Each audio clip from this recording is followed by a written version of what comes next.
You have 68 wins. You cannot 69 Mina. I am that reminder that no matter how far you get in life, there's going to be someone like me, born with much more than you do, who can cash in and take it all away at any moment. Come on over, Sam. I'm being. See, earlier I said something stupid to him, and now this is my receipt. Okay. Sabu's just sabotaging you. Yeah. He sure did. Hijacking. Yeah, he's taking over.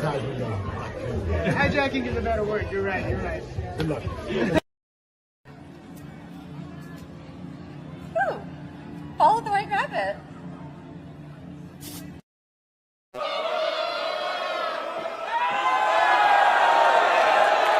The mask has been removed, but I tell you what, he's still the same pro wrestler, whether he's wearing a mask or not. Say his name and he appears. I believe in Noah. I believe in Datula. The Meltzer of the multiverse. Who the fuck wants to compare themselves to another? How much of a mark do you have to be? You couldn't even pick a professional athlete. You went with a fucking journalist? Grow up, man. We just want to say thank you to Simply Reliable Studios for voting us as Tag Team of the Year. Of course. Because you know what they say, right? If you can't swim, You're bound to drown. Tonight, she is sponsored by Simply Reliable Studios from Orlando, Florida. She is everybody's favorite BFF, Izzy Marino. It's nerds and geeks at heart. And I look at your style. You look like somebody that would regularly shop at one of my favorite stores, not called Hot Topic, but Spencer's. I'm a fan of novelty likes. You mentioned Hot Topic. It comes as no surprise to anyone that I was a manager at Hot Topic for years before I started wrestling. What's in your AirPods? You know, what are you listening to? Whether it's at the gym working out or when you're in the jacuzzi relaxing, like what are you bumping? So I tell everybody all the time, I love listening to strip club bangers. I find it weird that you guys are so excited about seeing the cup. For us, it lives here, so it's just like you just go down the street. I just go to the Hockey Hall of Fame and just go take a peek, take a gander of it. No, they had it lives there, but it's not like you guys have won it in how many years. Take a look at Why? But why? But why do we have to go there? Quintanilla. Is that your birth last name or is that a gimmick name? That is not my birth last name. Alejandra is my actual name. Quintanilla, I'm also... I love music. I'm always listening to music. I'm always dancing. And I've always been inspired by the late Selena Quintanilla. That's where I got the Quintanilla last name from. I'm the referee and the coach, and I'm like, you stupid idiots, and I'm constantly yelling at the TV. That is Jeff every single week during football season. Since the mid-90s, he's a Cowboys fan. Oh, I'm sorry. That is every week. It ain't changing anytime soon, buddy. Is it your year again? I know it's coming. Damn it. It's always your year. Gymnasts and cheerleaders have like eternal beef with each other. Yes, they do. Yo, no, that beef is real. I know. Remember you saying that you're a huge Disney and Harry Potter geek? Yeah. What's your favorite Disney movie? Hercules, hands down. I grew up watching that. Yes. Like, it's the best Disney movie. I will fight anyone who tells me otherwise. So I got into AW, I was less than a year in. Okay. I was maybe like 15 matches in. And so at some point I was wrestling more in AW than I did on the indies. And so I was like, okay, I'm going against these top names and I've proven I can hang with every single one of them, so I am top tier. That's how it all came about.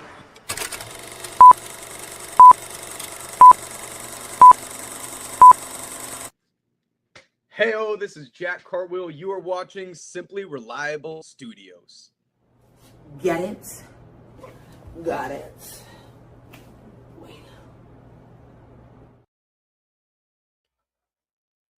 I should be asleep, but nonetheless, let's get this going.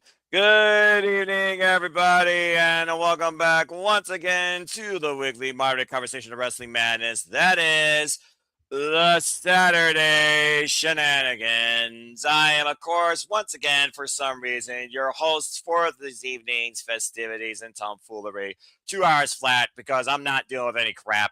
The Superman Noah Foster. Good to see y'all once again. Hope everyone's doing fine this fine Saturday as we are about to conclude this month of mayhem that was made and head into hopefully a more jubilant June.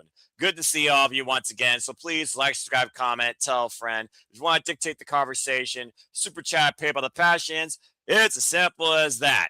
All right, let's go ahead and bring in the clowns first and foremost. Why he's not the host, I don't know. Maybe this is one of the new things, just because he's learning how I moderate things now, and I don't deal with nonsense that goes TK crazy time. Nonetheless, the original guy with the facts and on the mic and with the itinerary. Good to have him back on screen, at least for this evening. We have the Renegade of Wrestling, JJ Williams. We also have Mr. Reliable, Walter Cruz. And right now, we got one half of the Canadian Connection. So let's go ahead and bring in the Gaggle of Fools as we bring you all in once again to the Shenanigans. Good to see everybody once again here on a Saturday Eve. I am tired as bleep. Let's start and see what Walter's doing besides gaming. I already saw the switch in hand. Walter, how are you, my friend? Been a moment. I'm doing well. Yeah, this is Switch 2. I'm just... My son's home from college, so I'm starting to steal his stuff. I mean, that's fair. Lord knows he's going to take it now that he's back, so you might as well get as much time as you can out of it. But good to see you as always. And again, shout out to your young lads. Happy, of course, belated birthday to them. And keep leading as a father figure. You're doing great things. Proud of you. And also good to see JJ here once again. Of course, just saw him at Sleep Day. Now he's back here on the Shenanigans where he rightfully belongs. But somehow I'm the host again. It is what it is, I guess. JJ, how are you this evening? Hey. I'm doing well. Full disclosure to everybody, part of the reason I asked Noah to do the Shenanigans this week is because, and I messaged him this, I like how he's been getting everything in about 2.5 hours. And I know that if I was moderating it, it would probably go 3-4 hours. On top of that, I got injured on the job on Monday. Don't worry, it's not anything life-threatening. I worked another shift on Wednesday. Like, it's not something that kept me out of work. But, like, I've been taking antibiotics since the injury, and I've been more exhausted than normal. Like, Tuesday, I slept till almost 11:30 in the morning. That is unheard of for me. Unheard of. Even without an alarm, I'm usually up by or before 10, latest. So to sleep that late, I just wasn't sure how things were going to go with me here today with the antibiotics, you know. So I was just like, Noah, take the lead. You've been consistent. Consistency is key. I know next Saturday I'm working. The Saturday after that, if I'm here, it's going to be late. Just keep the pattern rolling. For those wondering, like I said, it wasn't major. I was throwing trash away at work. The bag landed on my arm because it was heavy. I went to do like one of those bump it back in, and I immediately felt my skin rip.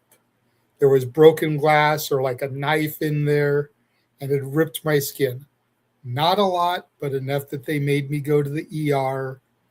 Thankfully, I was in and out by like midnight, and this all happened at like 9 at night. So between finishing my shift, making the documentation of work, going to the ER, getting out of the ER, probably in and out of the ER in under an hour and a half, which again, unheard of. But hey, you know, somebody's smiling on me. I always do say there's a force that always plays in everyone else's life. But that being said, first off, God bless you.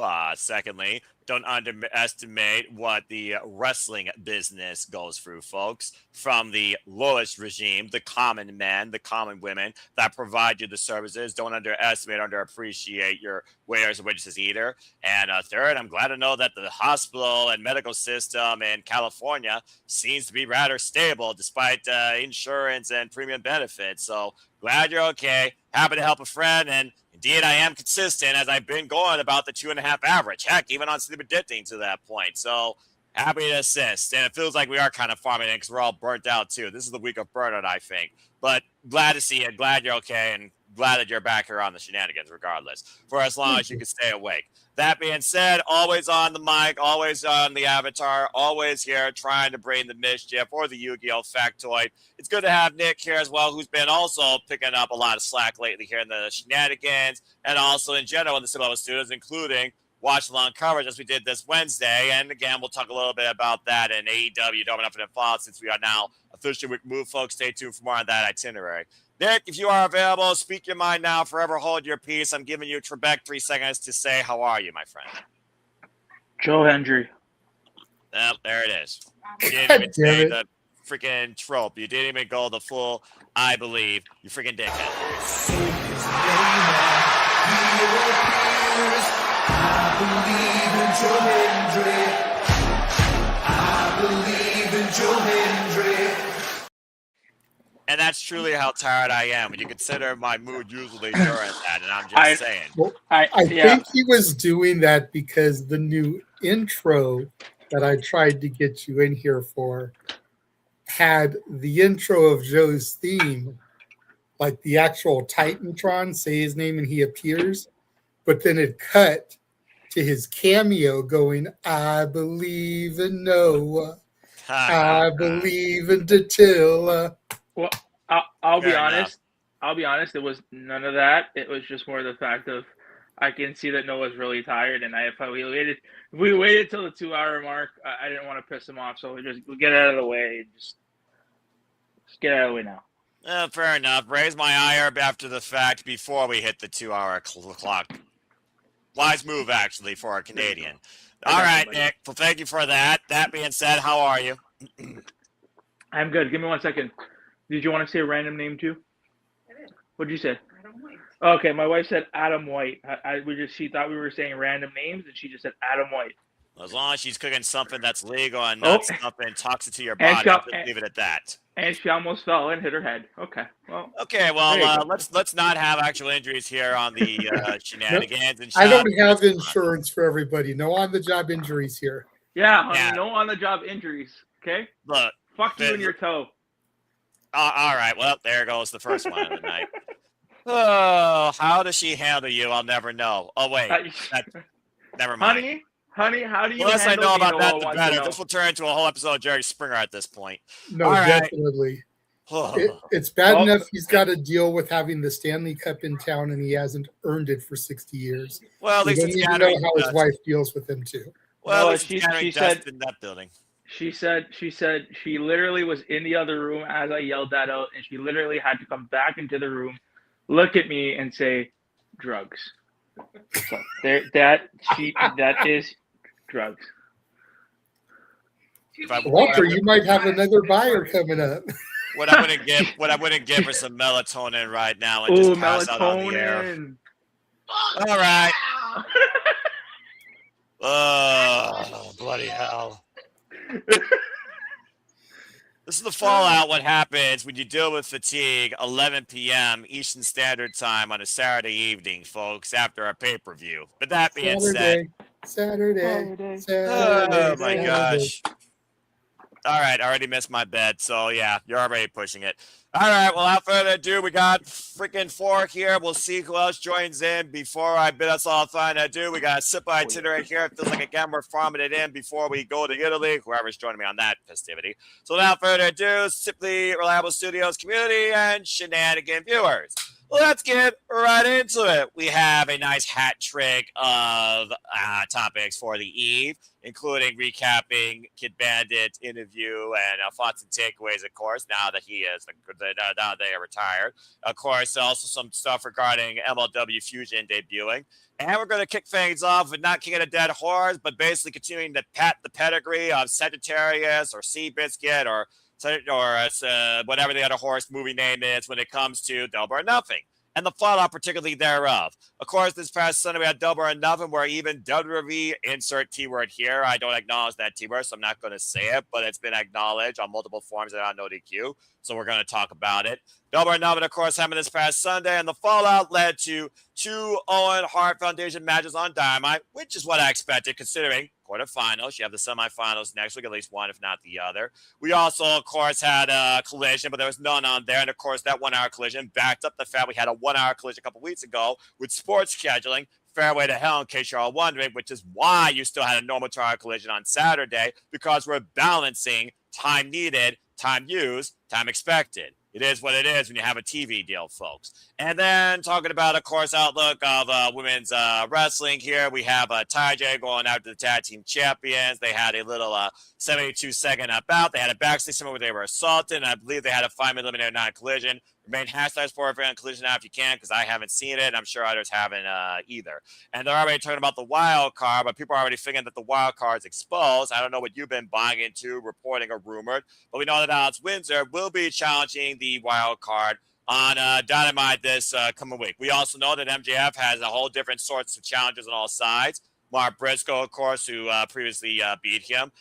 Rouge, who's basically being used, I think, a foil towards Andrade Igolo, who's putting his name out there. And, of course, everybody involved still in the men's Owen Hart Foundation tournament. So let's go around the horn and see if anyone has anything regarding particularly the fallout, because we've already acknowledged the AEW pay-per-view into freaking passionate immortality of professional wrestling watching. We're going to focus on the TV fallout episode of AEW Dynamite Collision and move on from there. So let's go ahead and get some outlook on the fallout that was AEW Wednesday from AEW Double or Nothing.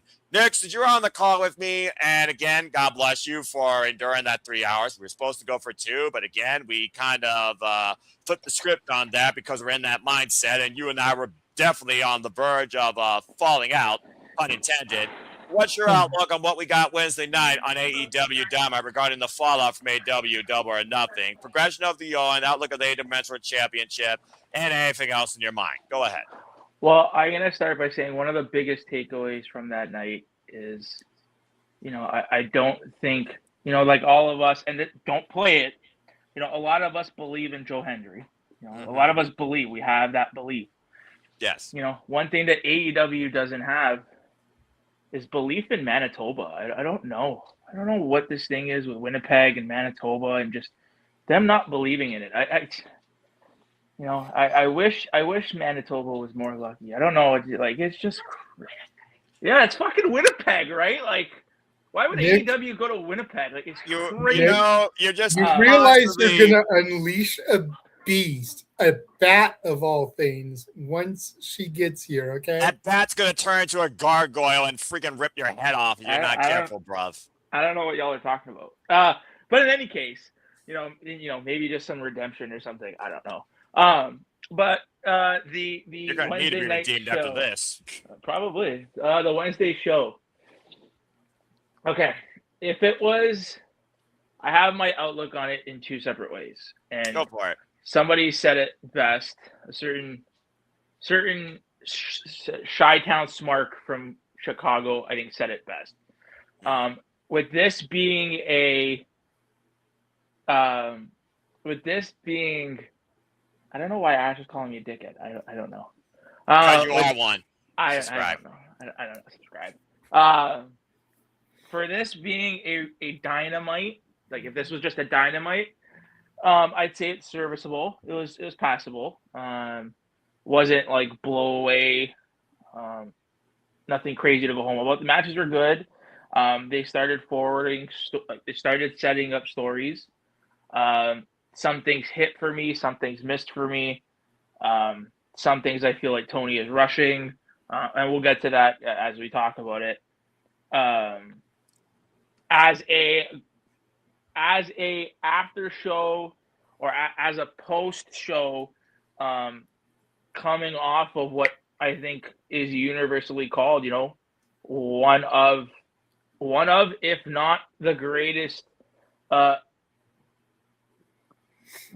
complete AEW show to date. I feel like it really has missed the mark on it. They really could have done a little bit better. And like I said, we'll touch on it as we go along. But I thought it was, again, for a post show, missed for me. As a regular standard, if this was a Dynamite that was like in 3 weeks, it would be okay. It'd be serviceable. Yeah, and it's also one of those things where I think that you just hit the ceiling so damn hard that you had shattered it, that you had to rebuild it, that I wasn't expecting anything groundbreaking regarding the fallout from the pay-per-view, to be perfectly honest. Think by the way, for those that tune into our watch on Wednesday, we will be covering AEW Dynamite again this Wednesday. As far as I know, it's just a standard Dynamite, and we're sticking to that routine, as of course the OM right now is taking place across Dynamites, and we of course do have the semifinals. For those that are wondering, I'll talk more about the results when we get everyone else's flush, just to make sure everyone else did actually tune in to either our coverage or actually the show or got highlights. And for me, it's definitely one of those things where I think, yeah, the key thing is we're pushing the AEW World Championship. That's the biggest thing right now you got to consider going into the next pay-per-view and the next part of what I have to call AEW season, the Forbidden Door. The Owens, the MJF, and of course, seeing who's going to challenge for these championships possibly. It felt like for me, though, that they put a pause, though, on the AEW Women's World Championship, and maybe that's just to close the book on the Statlander and Sheeta feud, which we knew was coming ahead. I just wish it wasn't at the very end of a 3-hour. I think it should have closed literally Dynamite, in my opinion. But I see now, of course, why they did what they did, and I'm just going to go like, okay, it was good. And the lights out match did what it needed to do. Shout out to Statlander wearing the shirt, by the way, encompassing basically her Blood and Guts move, if you all noticed that closely.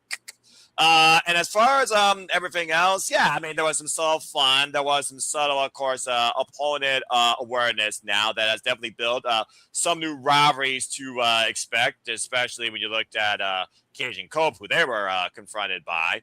But other than that, and the continued tensions with the Don Callis family and Konosuke now being a free man, but a vengeful man, I do feel like this Dynamite was subpar. And with a year where we've had so many Dynamites with incredible, insane main events and, the other rest of the show kind of like falling together, it kind of felt like the meme, which is what I expected. So honestly, I wasn't upset with it. But speaking of upset, she may be tired, but it looks like she's not tired enough to stay off screen, because welcome into the Shenanigans. She's yours, she's mine, she's also all elite, and she's our Canadian friend and Nick's worst enemy, Ash. Hello, Ash. How are you? Good to see you on screen. Good to see your batty demeanor as always, my friend. I know we're all tired. This isn't our tired of Shenanigans, and I'm keeping us to a deadline. So how are you, Ash? I'm doing good. I got something to show you. Give me a second. All right. Well, while she does that, I will go ahead and trade off the mic now to Mr. Liable Walter Cruz, my other all-elite brethren, who usually joins me on these watch-alongs. And, of course, you had your match tonight with Konosuke Takeshita, Kazuchika Okada at, of course, Double or Nothing. Now we see what the future may hold for the Alpha, more presumably. That being said, Walter, what was your outlook if you counted it for Wednesday night, the fallout from AEW Double or Nothing and AEW Dynamite? I didn't catch Dynamite, but I saw the highlight of Edge and Christian pretty much trying to bring the 5-second pose back with disposable cameras from 20 years ago. I still can't believe those things are made. I laughed my ass off with that one. And I know Takeshita had the conglomeration as a backup. There it is, the keys to our future. And as Walter speaks about the keys towards the dogs, maybe endeavors to the AEW Tag Team Championships, congratulations. For those that don't know, Ash is promoted. And she has much more priorities that are in store for her versus making content for you all. But please stay tuned again for Bad Wrestling. Don't be a dickhead. Again, congratulations, my baddie friend. We're all so proud of you. And want nothing but continued success for you. Continue, Walter, and then Ash, I'll pass the mic off to you. Yeah, so that's pretty much all I saw. So, but it's kind of hard to follow up what I think across every company was the pay-per-view of the year. So, of course, when you see such an action like that, you're gonna be kind of a letdown. And by the way, I'm watching the Triple I thing. The original Americano it was so booed out of the building, and they started screaming "fuck Gable," and now the other Grandes out here, and you would think fucking the president of Mexico walked out the way they're screaming their asses off and blowing the roof off the building right now. It's fucking ridiculous and making me crack up. Like right well, the mood is set. Please remain hashtag spoiler free for anyone that wants to watch that tomfoolery. Enjoy, bruv. Thank you, Walter. Anything else besides that? No, it's just. When you're on such a high, anything else is going to be a letdown. So just let's give it a couple of weeks. They'll build it back up. Yeah, exactly. I'm expecting more tensions, especially across the women's division, with already teasing the idea of what the Brawling Birds future can be, which they also did on Dynamite. And again, one match, non-sanctioned, one quickie match, progression in the AEW Tag Team Championships, teases of Jamie Hayter announced wins his future in the women's Owen. Women's World Champion MIA. You can't fit everybody on screen. I'm not surprised by it. And honestly, right now, I'm just wondering who Fekla is going to infuse her madness with next. And Statlander and Harley Cameron, maybe that'll be a thing. I don't know. But thank you for that, Walter. All right, Ash, let's go to you, my baddie friend. Good to see you here on cam. Of course, we didn't see you this Wednesday on Dynamite, but did you catch anything from the fall or have any thoughts or highlights? I haven't been able to catch up to anything because I thought my training was starting next week. No, it was this week. Well, I'm glad you didn't botch attending that. Yeah, no kidding. It's like, training has been going very well. I'm looking forward to this new opportunity for me. I will just say this right now. I won't be able to join Shenanigans this upcoming Saturday because of training. Priorities over passions, and just make sure you have the energy and the motivation to do nothing but continue to succeed and progress, my baddie friend. Completely understandable. Mad respect. Good luck. Thank you. All right. Well, thank you for that. Well, that being said, why some people might think that JJ might a little bit on a soapbox during Simply Predicting when it came to an Outlook Women's Wrestling, but it's not a soapbox when it calls out to passion, when you're tired of seeing the same 4 people from the biggest company on the planet with 52 years of credit and discredit to their name. Let's go to JJ now to get his thoughts on the fallout from AEW Double or Nothing and this past Wednesday. JJ, it's on you. Go ahead and let your thoughts towards the fallout here. Men's Owen, women's division progression, AEW World Championship, Outlook and Dynamics, cause and effect of Konosuke being estimated for the John Callis family, and anything else you want to add to it. And, of course, the 5-second pose segment, if you also saw that, to Walter's point. I cannot believe disposable cameras are still a damn thing in 2026. Go figure. I guess there are some people without a freaking phone with a camera on it. I'm surprised anybody knew how to use it in the audience. Well, I mean, it's a button, right? You just You press a button, I think, and that's it. Even I know how to use that damn shit, and I've never owned one. Yeah, although but you gotta film, not Kodak. Anyway, Okay. Go ahead, JJ. The original disposable camera, folks. Kodak. Go ahead, JJ. Let me preface what I'm about to say by saying I did not watch Dynamite. I'm just going off of what I read and saw online. Okay. Fair enough. Because I'll clips them once you're done. As far as the disposable cameras go, really quickly, I couldn't believe they still existed when Walter and I were at WWE World and they fucking handed them to us for free as we were going through the Superstar photo area, where we got our pictures with the Wyatt Six and BFAB and Meechin and Thea Hale and Alicia Taylor. They literally were handing us disposable cameras. Oh, so I have 3 of them. So that's how they avoid using everybody's phones now. Okay, honestly, that's probably a smart idea. I literally have 3 of them. And now you got to go develop the film at your local Rite Aid or Walmart. No, because I used my phone. I still have them in the plastic, like as souvenir items. Like if I ever bury a time capsule, it's like, this is a disposable camera. We used these to take photos before cameras were included on our phones. All right.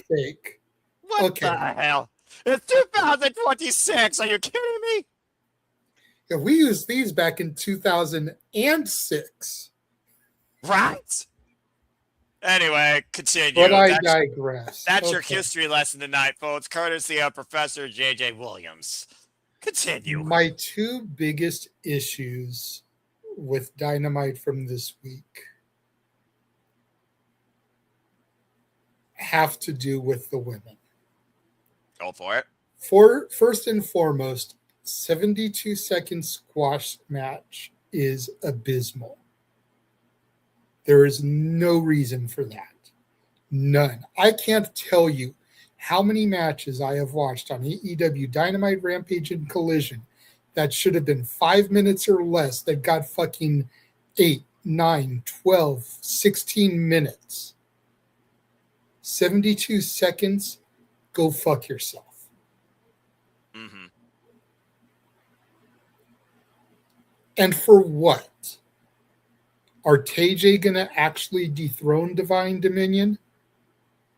Because, spoiler alert, in 5, 4, 3, 2, 1, 0, they won their eliminator match tonight. They survived the 5 minutes.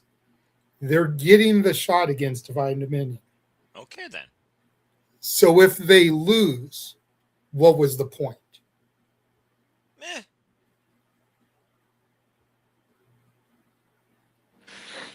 My second issue is, why was there not a women's Owens match on this show? If you were only going to feature 2 Owen matches, there should have been a men's and a women's. Because we had 2 at the pay-per-view, and now we had 2 on Dynamite. I almost said Raw to default, because it's so programmed. We had 2 at the pay-per-view and 2 on Dynamite. So we've done the entire men's bracket. We've done 1 match for the women. Correct? Yes. Yes. Because we still have 3 women's matches to go. Yeah, and 2 participants in the other 2 women's matches that, so far as I'm aware of, the only one mentioned next week Wednesday. The other 2 have participants that are not fully cleared yet at the time that it was made, and they were going to be done later.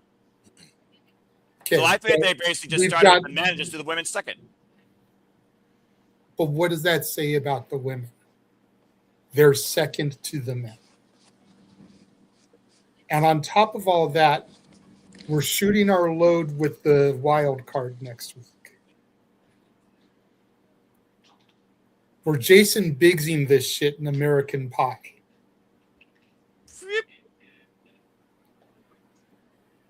I think everybody else in the room gets it. Where he just touches Shannon Elizabeth and blows his load. Okay? That's what we're doing. We're exposing our trump card right out the jump on TV. Not the last match for the women in the Owen for the opening round. Not the next to the last match. No. Second match. Let's just throw it out there. Let's just whip our dick on the table. This is who it is. If it's not Mercedes, I think it's going to be a disappointment to people.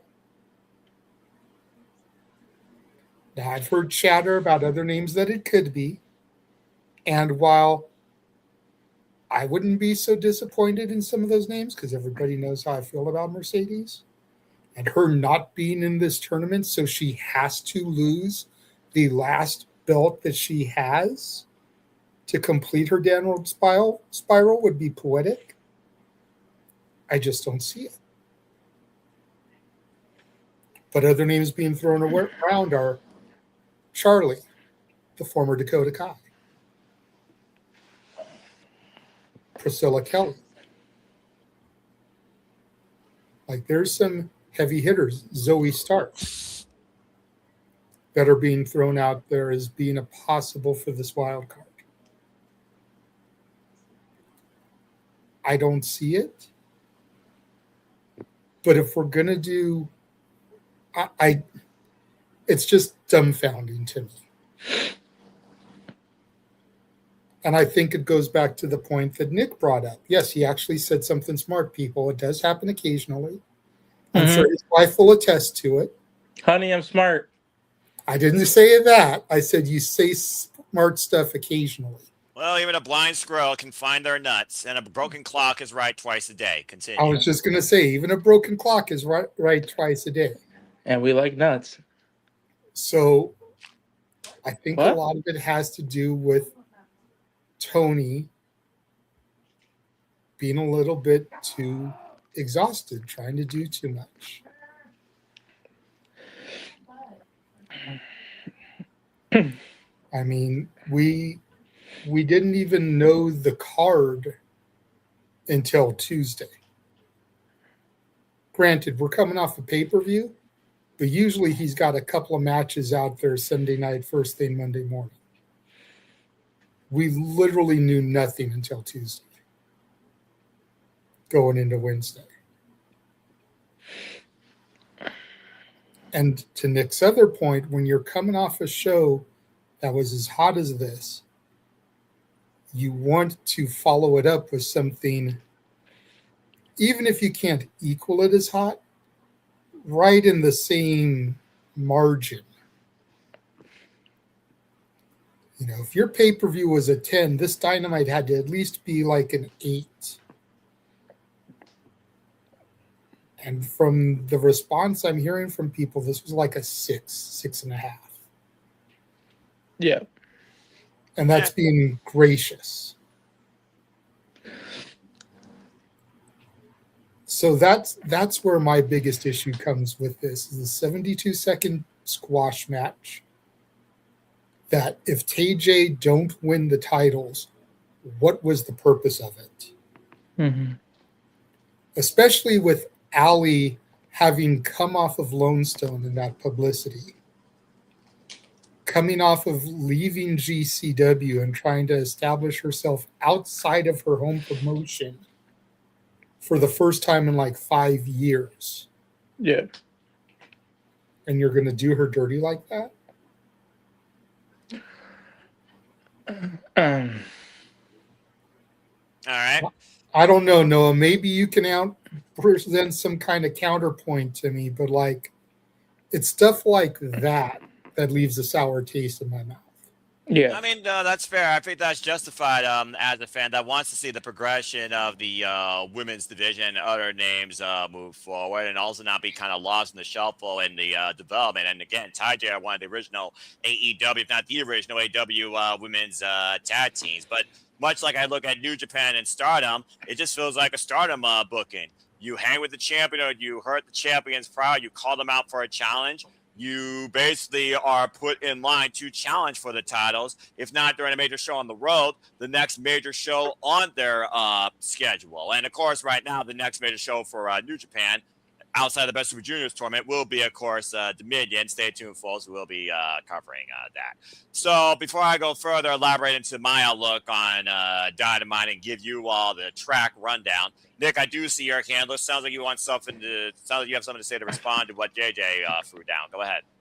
So, couple things. Go for it. I mean, the Owen.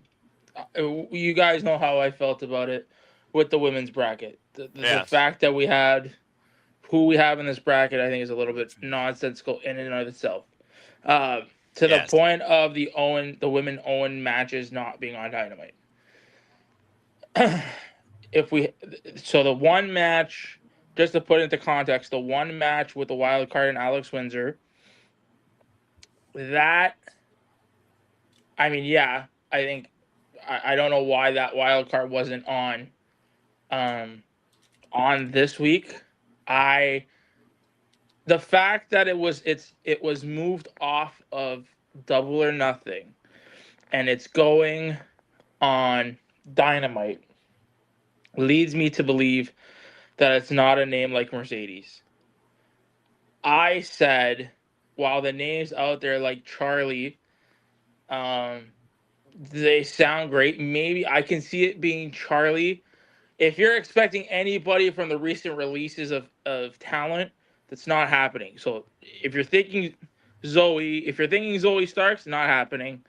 Any of those women, it's not happening.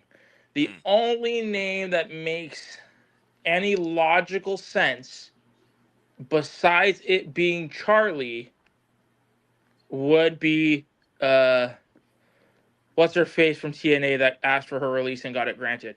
Danny Luna. Exactly. That's another one I heard. That would be the only one that makes sense because TNA don't have any non-compete clauses in their contract. So therefore, when she asked for her release, I think she just had a release.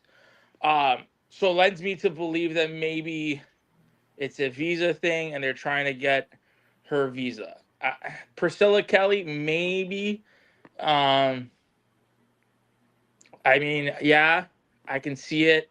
I could also see Myron's wife Killer Kelly, yeah, that's fair. We saw That's her another show up one. in Major Maple Leaf Pro Wrestling, so at Las Vegas. That's a fair shout too. She was Yeah. also on my name. Yeah, I think it's going to be a low level, not low tier, but I think it's not a Mercedes. I mean, if Mercedes is coming back, then maybe just a ratings boost. Which, let's be honest, Dynamite sorely needs. Yeah, I mean, if they're doing it just for a ratings boost, yeah, I could see it. But if it's going to be Mercedes, then she should be announced. That way, you're guaranteed. Exactly, right? Unless people, again, to your point, want to assume that it's her, and then get disappointed when it's not, and then just start bitching and moaning. In regard to the other two matches, I know that from the reports, Persephone was hurt. Yep. So she was the one that was injured, and they were waiting for her to come back. That's why Hazumi was on the collision card tonight in a match against Maya World, and Persephone was on commentary. So they're waiting to do that match, and then also the other match. It was Sari, who I think recently announced that she was injured and she was holding off all of her dates till June. So that's why they haven't done that match yet.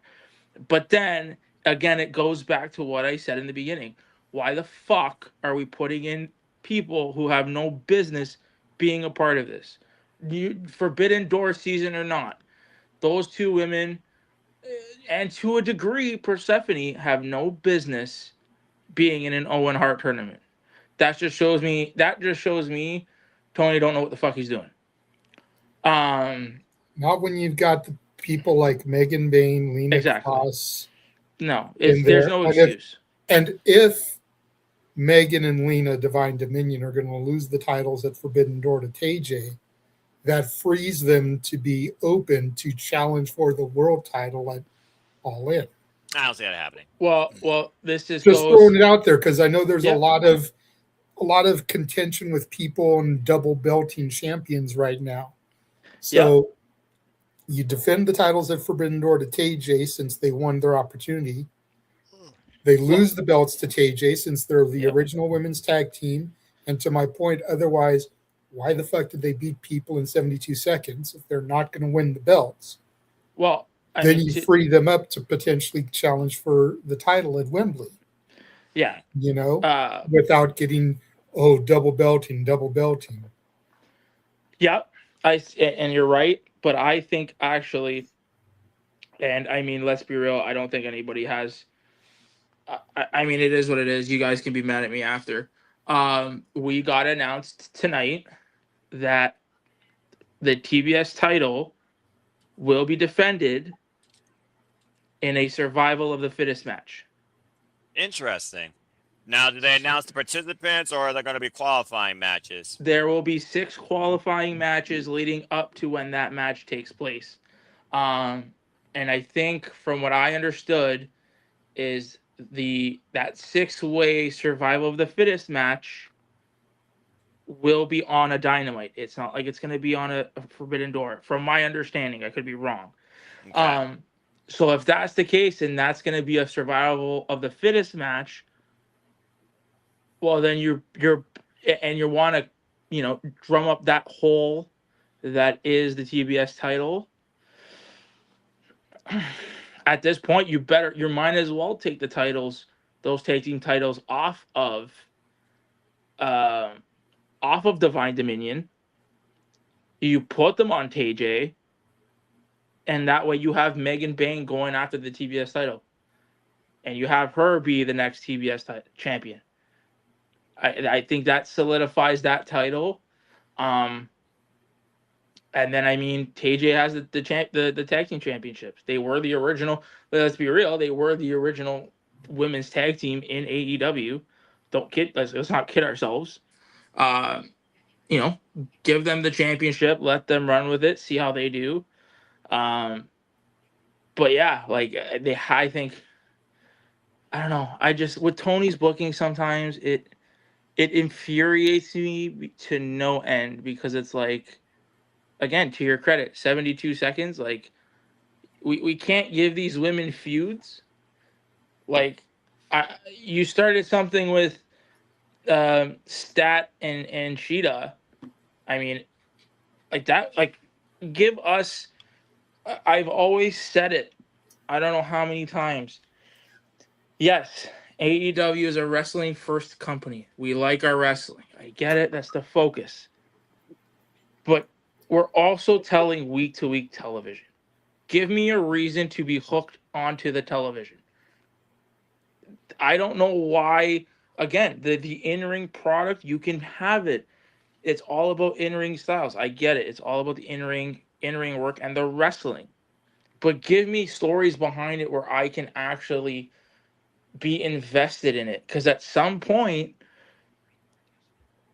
if I want to watch just wrestling, I'd watch amateur wrestling. Like, what am I doing here? You know? So, again, Tony, for all the great that he's done, and he's put on great pay-per-views, translate that to the weekly product. Make it, when we talked about it, back in the day, in the 90s and the early 2000s, there was no such thing as DVR. There was no such thing as pausing on your television, rewinding. No. Back then, television was appointment television. If you missed it, you either had to grab a tape from your friend that they recorded, or you're shit out of luck. That's not like that. The must-see TV came from. And right now, especially with AEW, again, the pay-per-views are solid. We know that. We just got off one of the hottest pay-per-views I think we've seen in a while. Every wrestling fan can say that, I think, confidently. But to come out and give us what they did on Wednesday, there's no excuse for that. There's no excuse for the lack of creativity that he is giving us, and there is no excuse for the lack of week-to-week compelling stories and television. Not to say there's not stories, there's just not good stories. And like I said, there's no excuse. There's none. All right. Well, thank you all for that trope about criticism with creative. All right. Well, that being said, again, every person has burnout, even a freaking promoter, but that's why you also don't put all your eggs in one basket. And also, with that being said, if you're cooling off after a pay-per-view just to try and rebuild something towards another pay-per-view, if it's a slow burn, to try and build what you constantly do, because at the end of the day, if the major product still meets expectations of what fans want, then you can deal with mid-range TV in a world where the attention span is shorter than a freaking TikTok. So, honestly, the Dynamite was okay, and still Dynamite's the only live show I will watch every week, while everything else is highlight or ignore. Simple as that. As far as Dynamite goes, Speedball Mike Bailey and freaking Kevin Knight just be no longer a thing. Kevin Knight going to business himself, pulling out the turtleneck, gold chain, trying to be his own freaking Dwayne Johnson. It goes back to the confidence that Kevin Knight has found himself this year, breaking out on his own after facing MJF, being the last person to beat him, and also Swerve Strickland telling him he's the future and saying if you want to be a killer, you have to literally be able to become a killer yourself or hang with killers. So that subtle face-to-face with Swerve and him backstage, I think tells a lot with Kevin Knight's future. And now we got a different story for the TNT Championship. As far as the women's division, it's always going to be flawed. Women's wrestling's always been flawed, except for the Knockouts division back in its highlight days when it was freaking ran by Gail Kim and Deanna Purrazzo was forerunning it. So it is what it is with women's wrestling across the board. If you're constantly into the same two stories on the Fed, good for you. NXT, at least they're trying something. That being said, as far as the women go, I'm just curious to see who Fegula will face in the end. If not, been endured, tension with the Stardom president probably picking up. And I think that's another reason why we got Stardom Town here. I think she is going to face somebody from Stardom for that title been endured. And then that's going to be a bridge to build the way towards Wembley Stadium. Speaking of Wembley, I still think it's going to be Braun versus Divine Dominion. Just maybe a spoiler alert for you. But as far as wild card and injuries aside and showcasing cross-promotion awareness and blah, blah, blah, it is what it is with that. I'm not going to trope over that. As far as the men's Owens, good matches, though. Brody King, Clark Esnoli, definitely my match of the night. I love when those two freaking slap the shit out of each other and bash one another. Talk about a hard-hitting media affair. The angle with the dogs and Cope and Christian as Walter seemed very entertained by the two Grandes, so good for him. Don't give a fuck. Match is hilarious. Just a Mexican comedian, like a very famous, and he's blind. And the original went to go mess with him, and he beat the shit out of him with that cane. And shit is hilarious. And then Rayo just did a crazy ass dive off the tallest balcony. Again, like anything, wrestling or entertainment, it's all subjective. This fucking match is hilarious, but it's so awesome. Well, I'm glad you're enjoying it. Then again, you're also Latino, so that might play in your favor. Then anyway, I'm Italian, so again, that shit, I don't give a facole. That being said, if you know, you know, folks. Go read a Rosetta Stone. Again, as far as Dynamite, I didn't expect anything major, but I'm glad to see that we still have major implications across the AEW Men's World Championship. We're pushing Kevin Knight forward in his own direction, Konosuke in his own direction. Clark Casnell and Brody King definitely was a major pickup for the show. Jungle Jet Prairie, Mark Davis, nice hat trick. I don't need these two facing each other again. Like, seriously. I still think Chris Statler and Sheeta should close down. I don't think you needed the extra hour collision. And as far as the women's tag team scene, it is what it is. When I think it's inevitable, I think the Brawling Birds are going to take them, and I do think Lena Cross and Megan Bay will continue to be the foundation to dominate with their divine dominion. I think Ty J is just like a buffer. And now I'm curious to see where Sheeta goes next. As far as Survivor the Fittest for the TBS Championship, since you spoiled that collision moment, since you spoiled an announcement, I'm not going to be pissed off at you, because regardless, I'll be talking about it anyway on Wednesday when I'm covering Dynamite, whether on my own or with you again.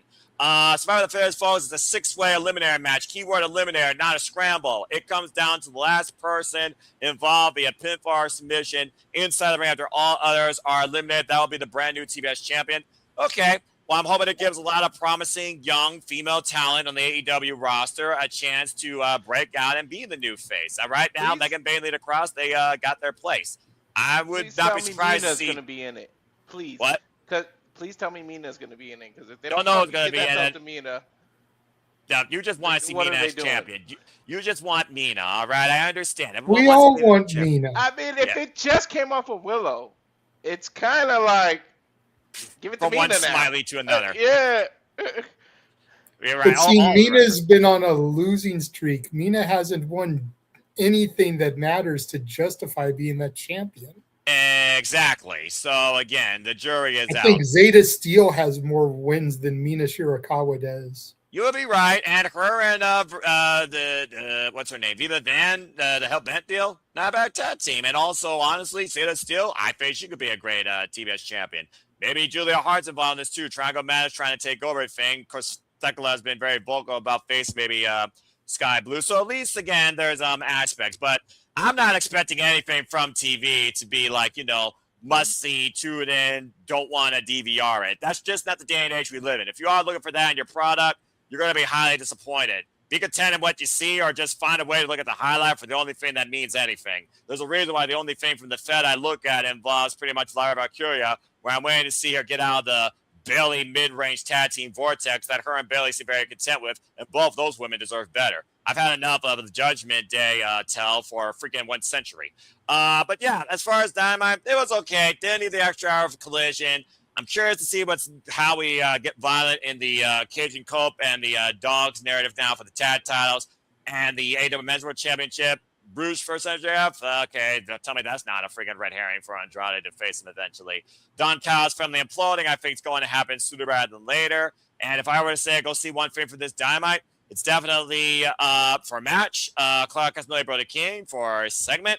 Probably the Cajun Cope. So, again, it was TV. It is what it is. I've learned nowadays to not put TV at a high pedestal because you just don't get that anymore with anything. So, it is what it is with that. So, again, stay tuned when we cover more of the ON next week, where we know we're going to have Alex Winter versus Wild Card, Speedo Mike Billy versus Kevin Knight, MJF versus Roos, and yes, both the TNT Championship and the AEW Men's World Championships will be on the line. We also know we got the semifinals now, and it will be Will Ospreay versus Mark Davis. Well, yeah, that was the other thing. Will Ospreay working with the Death Riders and getting a trio submission type win where Ospreay got the win with the flying armbar, the Death Crown, against the Rascals on Collision. That was an interesting tease. And the opening with Omega saying, "I'll be there for you."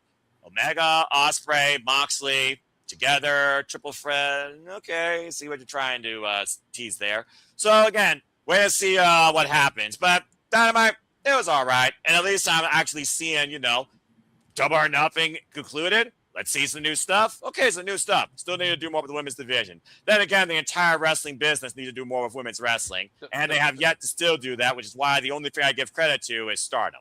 So that being said, go ahead, Walter. The fact that Ospreay is still working with Death Riders, you have got to make Claudio and Ospreay the finals. Like, you got to tell that story. It's in there. Like, you have got to make that the finals of the Owen. So now you're going to Cloud Castagnoli versus Ospreay for the finals. Interesting. But Claudio's already out. Yeah, about to say, Walter. I didn't see it. Yeah, you didn't. Brody King, somehow, some way, after getting dealt with a pop-up uppercut, took his damn head off with that right arm lariat, fell in the cover, and got the win, both to the brink of exhaustion. It was fucking awesome. Well, see, Tony, yeah. now you're just fucking it up all kinds of ways. Well, I mean, you also, let's call it what it is. You did talk about Swerve Strickable Ospreay. Hello. You called that being the finals, and that's also a Forbidden Door rematch, considering last time these two were involved in Forbidden Door 2 years ago, Swerve was the damn champion and beat Ospreay in the main event. So there's a story there because he hasn't been in that, man. So while there's one story you don't agree with, there's another story that's being run back, as the trouble of the wrestling business is, that very well could be the freaking outlook in who wins this year's Men's Owen Hart Foundation tournament. So again, we'll see what happens. But again, folks, if your expectation is must-see TV, get over it. You're not getting it. Find what you like, stay away from what you don't, hope for the better from what displeases you. But I thought AEW Dynamite was all right, but it doesn't need to be 3 hours. I don't think no wrestling product needs to be 3 hours, period. And I understood why he did to make up for the Fairway to Hell hour thing on Collision. It is what it is. But overall, it was a nice, soft way to literally decompress off the high that we got from Sunday, and I feel all right with them doing just that. Okay, well, that being said, that was AEW Dynamite Fallout. I hope that you all enjoyed that topic and lend your thoughts, and I hope you continue to follow our coverage as we continue to cover the Owen Hart Foundation tournament for both the men and the women, and also coming out there right now, I really am leaning towards Dani Luna. Not only is she British, not only do I know that those two are going to take the lariat off each other, she also is a free agent, and she would be another strong powerhouse debut in the AEW women's division. And I want to see Dani Luna wreck shop in a company where the women actually like to get hardcore and wreck shop. That being said, Burt Vixen, by the way, just saying, get this girl all elite. That being said, thank you for tuning in this first time. When we come back from this commercial break, I am going to be able to coast things very easily as we recap what was discussed during the Kid Bandit interviewing as the tired edition of the Saturday Shenanigans continues. Stay tuned and we'll see you on the other side of this. And now for a taste of things to come.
And as always, here as that trailer shows you, here the Civil Studios, which truly encompass, embrace, celebrate, engage, pontificate, analyze, criticize, and react to.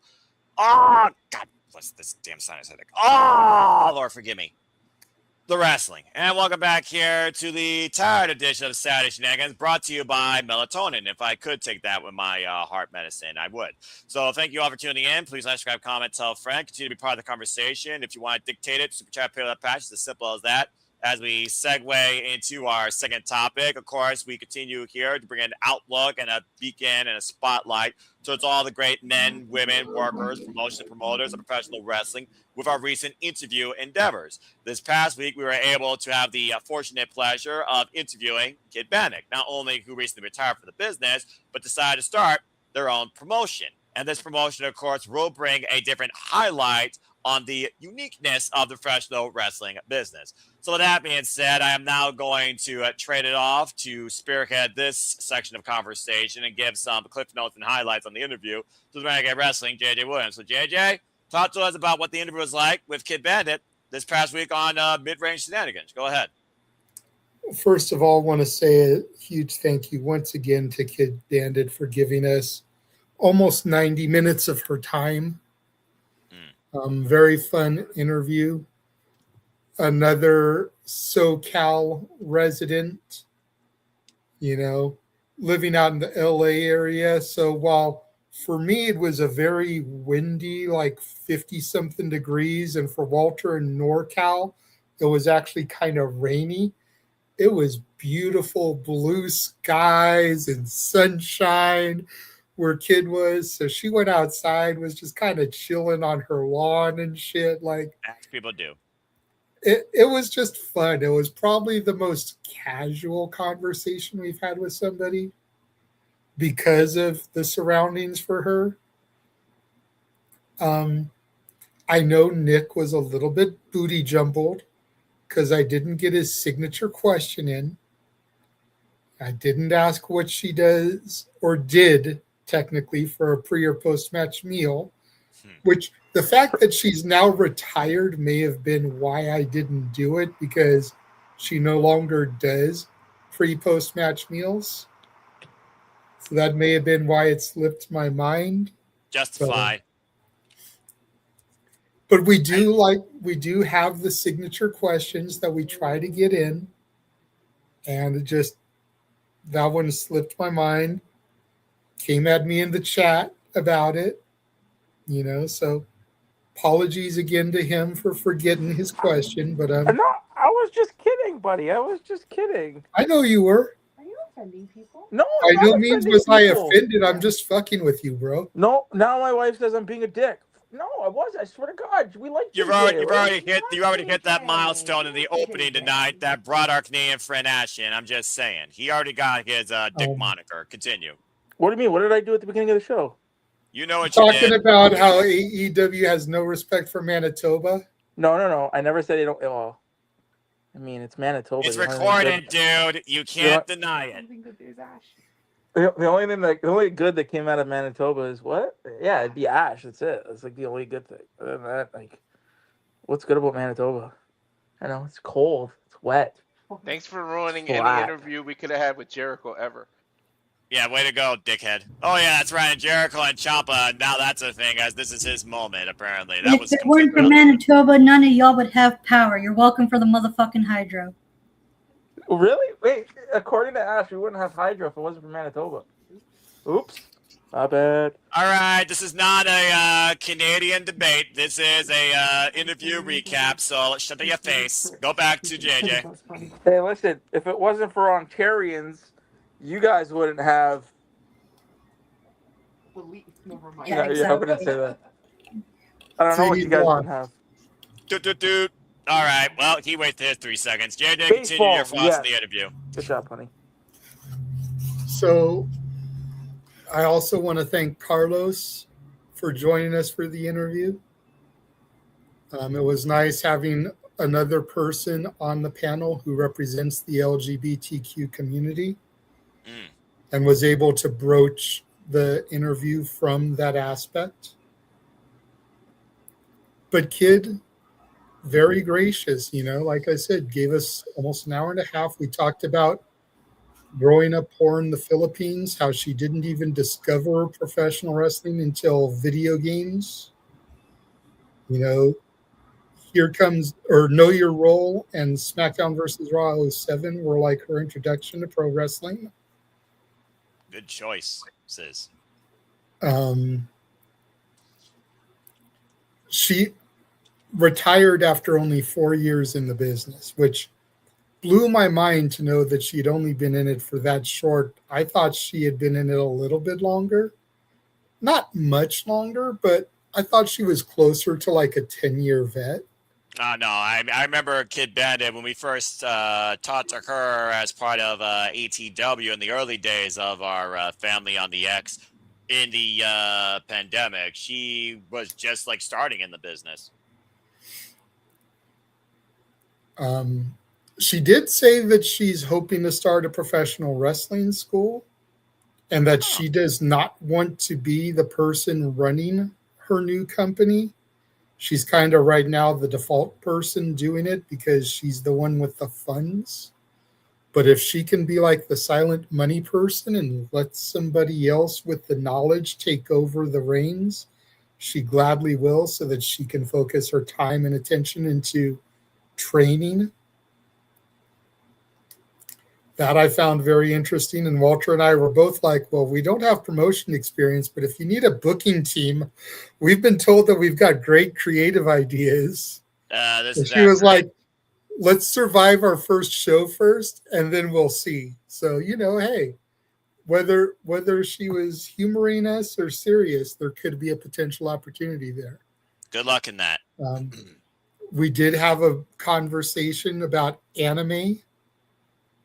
Specifically a Power Rangers anime that she's kind of into, which then spiraled into a conversation about the Power Rangers. Oh, bloody hell. Proper, which, you know, that was always fun to have some Power Ranger chatter. Yeah, I highly recommend anybody go back and either watch the interview on our respective channels or listen to our interview on Spotify by looking up Saturday Shenanigans and check it out there. But it was a really good chat, and we're supposed to have. ... Let me preface it like that. We are supposed to have Cars are to change. The center of attention, Brittany Brooks, this Tuesday. I did message her earlier today to confirm, and she wrote back to me saying that she might have a big opportunity for that day. And if that does come through, she'll have to postpone and reschedule. And told her, by all means, you know, if you've got a huge opportunity, take it. We can always reschedule with you. We understand, you know. So just, if that doesn't happen on Tuesday, that is why. I did message somebody that Ash recommended. I have not heard back from the GHC World Champion as of yet. Global Underground. But I did message Mr. Shane Haste, because she made sure to tag me when she saw his post about how he's available for podcasts and interviews. So, you know, if I do secure this, Ash needs to make sure she's actually there for this interview. And it's not I have to work. It's no, let me put that day in so I can make sure I get that off for work so I can be there and talk to him and wear her orange TMDK shirt. I will say this. Whenever that may be, I might be able to get that week off because of holidays. Because now that I'm an assistant manager, I can get holidays now. Yes, you can, but use them wisely. I'm just saying, use your time wisely. I was going to say, don't use a whole week for one interview. I'm just saying I could. Just a day. You just started, all right? Don't burn the wick too quick, all right? No, of course not. Just I'll have funny jokes, guys. I know. Respect. And then I will say that I have communicated with somebody else. a core kid who used to be known for his big body, Mr. Javi Bernal, has agreed to an interview. Just need to iron out the details as far as date goes with him. That one was an interesting one because I saw he was live on his Twitch via an X post. So I popped into his Twitch while he was live. And I went to the Walter playbook and I asked him, may I please DM you regarding a possible interview? And he saw it and, responded to me on the air. He was like, yes, you can. And thank you for asking first instead of just sliding into the DMs. Nice. So respect. Big Body Javi, formerly of WWE NXT, now Core Kid Javi, significant other to everybody's favorite Tatum Paxley, will be joining us at some point in the not so distant future as well. All right, then. And with that car revving its engines down the expressway above the speed limit, it sounds like, or motorcycle. Nick, I see you had a question real quick. Go ahead. What did you use the links that I sent you in regards to the anime stuff in the chat? I have not as of yet. Okay, yeah, use those links. I have, and I only watched like a few minutes of it, but the shit is funny. Did you use the links, Walter? Were they good links?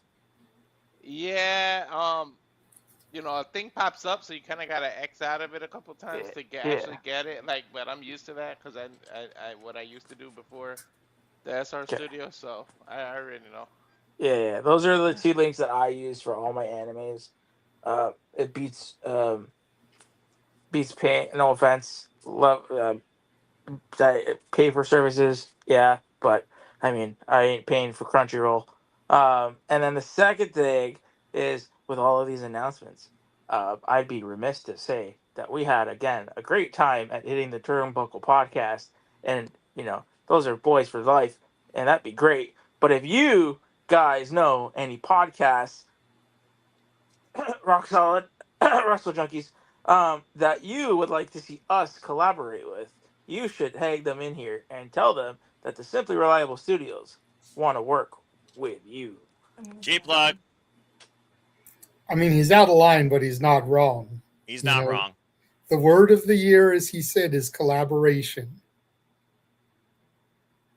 So let's make it happen. We're going into June. We're starting the 6th month of the year.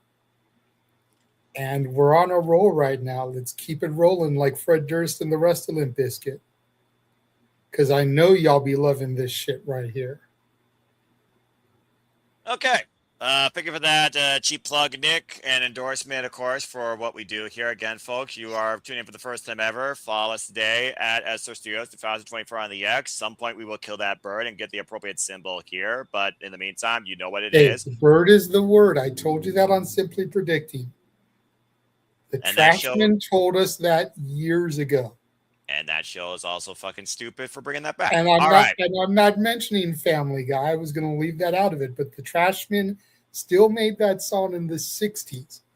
That song was in Full Metal Jacket in the 80s, long before there was a Family Guy. Okay? The bird is the word. And the song is stupid. All right, Ash, let's go ahead and get your thoughts towards Kid Bandit's outlook on maybe starting their own promotion and finding a booker versus themselves, and any highlights you might have from either her career or that interview. Did you check out any of the interview at all, or the highlights, or anything you want to say regarding Kid Bandit, what you heard here? I can't wait to see their the first show of their new venture. What's it called? T4T Wrestling? Correct. I cannot wait to see the first show of that. That's going to be so cool. I mean, I've still seen like who they all have scheduled for it, and oh my god, it's amazing. It's the best. I love it. That's what we need more of. More representation. The one of the day is representation according to Ash. 100%. I mean, they've got 4 of the biggest trans names in the business lined up for their first show. Dark Chic, Nyla Rose, Sunny Kiss, and the quintessential diva Giselle Shaw. It's a hell of a starting lineup right there. That's a freaking fatal four-way waiting to happen, too. All right. I'm surprised you didn't say Mercedes Martinez, despite being on the road to retirement. I was about to say, advocate as well. So, all right. Anything else, Ash, regarding Bandit and her career, or any other takeaways from the interview? I haven't seen a full match of theirs. The first full match of theirs I watched was from Effie's Big Gay Brunch, but I've seen a lot of their highlights, and they looked so cool. Like, I would have loved to see more of them. Fair enough. Yeah, it was cool. She went in depth. Her pronouns are she, her. Okay. Yes. Just an FYI. Okay. In case people are wondering. Okay. She went in depth during the interview about what was going through her mind in the moment after that match was over. So, again, really cool stuff to get into. Well, I just hope that, again, as all wrestlers should find in their career, whether long or short, they get the closure that they want from it, and they dictate the way that they want to do it. So, again, in a year where Hiroshi Tanahashi, Saki Kashima, AJ Styles have now all officially retired, add Kid Bandit's name to the list, apparently. Good grief. Well, I'm wondering who's next. Sandman, Vampiro. Oh, yeah, Sandman. I forgot about Sandman. And Vampiro. All of those were back-to-back shows, too, because you had Sandman at Spring Break. The next show of the night was the Juggalo show. And then the first show the next day was Big Gay Brunch. There you go. Boom, boom, boom. 3 retirements in a row. And All then right. later that day was the Brock Lesnar Obafemi, and we thought Brock retired. And, well, but that's, we'll get more to that tomorrow. Who's covering that tomorrow anyway? Am I getting the day off, or I got to be on the clock? We'll discuss it after the show. I'm about to say, I don't think nothing's official yet because, hey, you know what? If I can take more vacation time, I will. All right. Well, thank you for that, Ash.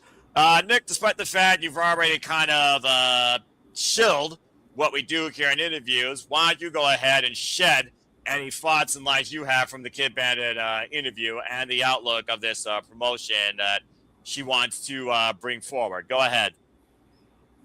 It was good. It was really good. You guys did a great job. Sorry, yeah, you guys did a great job.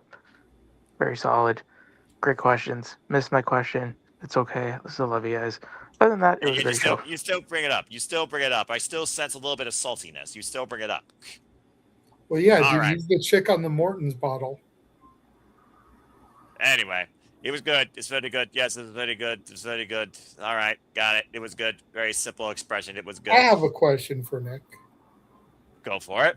Since I know that he did watch it, and I'm not asking this question to spark anything, so I hope it can stay cordial, but what did you think about Carlos's participation in the interview?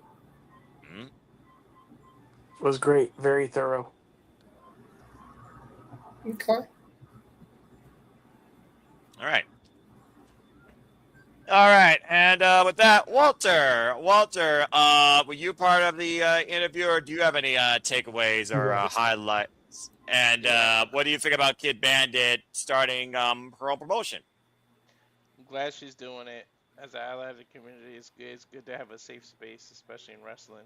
It's good to grow up, to be in this time where it's more widely accepted. Because if this was the 80s and 90s, whew, it'd be very difficult. So I'm glad it's that. But she says she's focused more on producing. Like, she really doesn't want to do this, but she has to start it, and she hopes she doesn't go broke trying to go behind it. But she's fucking hilarious. Like, some of the stuff we asked her, most people would give you like a 1 or 2 sentence like kind of answer. Dude, she goes in debt, and like at one point she like freaking apologizes for being long-winded. We're like, hell no, don't apologize. We love that shit. You realize who you're talking to, Kid Bandit? I'm just saying. she's fucking hilarious too, dude. Like her jokes are like I feel like our personalities mesh very very well, and hopefully, hey, I told her if she ever needs commentators, whatever, me and JJ would do it. So yeah, man, I had a blast with her, especially me feeling down this week and that day in particular. Like it really flipped the mood. So I'm glad we were able to do that. All right, fair Yeah, enough. to Walter's point, there's certain people we've interviewed who, especially early in the interview, I don't feel like they're warmed up to us. You know, maybe it takes a little bit because we don't usually have them in prior to the intro. You know, I usually send them the link as the intro is running, so there's no like pre-show hanging out and vibing like we do sometimes. So they'll come in almost in the middle of the intro and kind of just by seeing our clips try to get a vibe of us. So it takes a little bit of time for them to kind of like warm up to us. Right. And that was kind of the same with Kid, but I feel like she just warmed up to us a lot quicker to where, you know, when you're not really warmed up to someone or you're still trying to read them, like Walter said, you kind of get those 1 or 2 word, maybe a sentence answers. And then if you feel comfortable with someone, you're able to just bleh, you know, and it just be comfortable with people. And I think she felt comfortable with us very early to where she was willing to dive deep and give more in-depth answers. I forget what it was, but she even said that there was one thing that she said during the interview that was the first time she's ever said it to anybody outside of like her close circle. So the fact that she was willing to give us privileged information like that, regardless of what it was, shows how comfortable she felt with us. And again, to Match's point, where again, I always talk about everybody as a person at the end of the day, support but not respect each other. You definitely want to bring that sense of human understanding towards whoever you're speaking to under any sort of circumstance. So if our platform can encourage more of that to the point that someone truly believes that they can be that with us, and I think we're doing something right, and that others should follow by example. At the end of the day, your choices are your own. Who you are is who you choose to be. We have no right to judge, criticize, or even try and figure out who you are, control who you are. Almost feels like that companion video to a degree. But that being said, Kid Bandit, thank you so much for your time and what you've given to the business. And I hope that this aftermath endeavor that you choose to pursue only brings more forward towards others that can not only relate to you, but also can be represented by the example that you set in what you choose to do and what you're choosing to bring. And again, if you need commentary, you got 3 people here that are definitely ready to go up and bat. And also, if you need another voice that also represents what you are for this business, look up Sienna Chanel. She does incredible, great work for that side of the business on the independent CNM as well. Shout out to Sienna Chanel. Follow her on the X today and her continued wrestling endeavors and ring announcing and wrestling management. Yes, JJ, I see your hand. Did you watch the interview at all? What did you think? Because I know I asked you to watch it. So I haven't had a chance to watch the interview. I saw the bits of it between work and just downtime and just white noise listening. Because more often than not, if I'm actually listening to something that's talk related versus watch related, it's during downtime at work. And there was little to none actually this week, which kind of surprised me. But yeah, I thought that again, all these interviews, like I said, they're a welcome, open platform where at the end of the day, we're just trying to engage somebody that shares the same passion we have for this business, but more importantly, bring a spotlight onto them to bring their story and their personality versus their business acumen, what they do only for the freaking four-sided ring side of the business. And I think that's what's more important here. It's literally a more like, hello, social engagement versus just, okay, professional business development.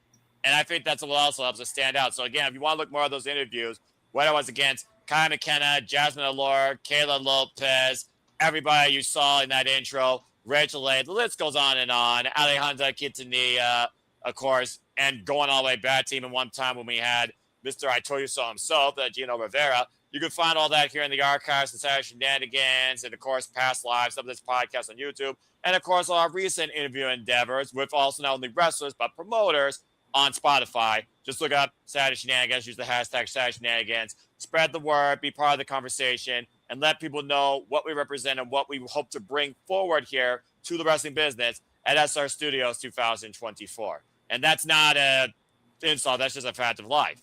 Yeah. All right. Well, that being said, Figure Kid Bandit, and all the best. And especially with talking about representation, you all know what's coming up here after today, considering everyone's outlook and perspective of the month of June. Just saying. And all I got to say to that, God bless all of you. All right. Well, that being said, and Lord have mercy on humanity.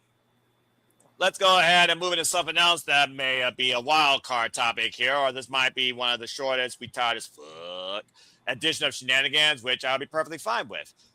Did anyone engage in MLW Fusion? Because it was the debut of that form. Now, of course, MLW Fusion, we've already seen the likes of Bishop Dyer, Dijak, Stardom names, Rina and Saya Kamatani, I believe, have been involved in it. The former Lucha Underground promoter, Daria Cueto. And of course, they're talking about freaking what is it? Lucha Underground maybe coming back, but it sounds like to me they're just playing the archives.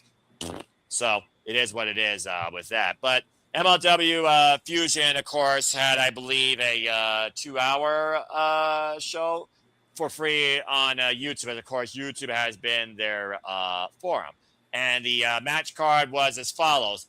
Shoko Nakajima addressed Shotzi. For those that don't know, Shoko Nakajima works in Tokyo Joshi Pro Wrestling. She's also been involved in Pro Wrestling Eve.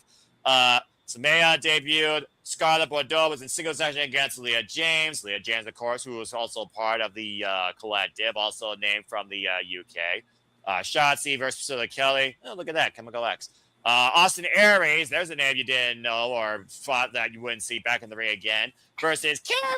Oh, wait, no, I mean Trevor Lee, Diego Hill versus Adam Brooks. The Good Brothers, who continue to go anywhere they can for tag team wrestling, it feels like.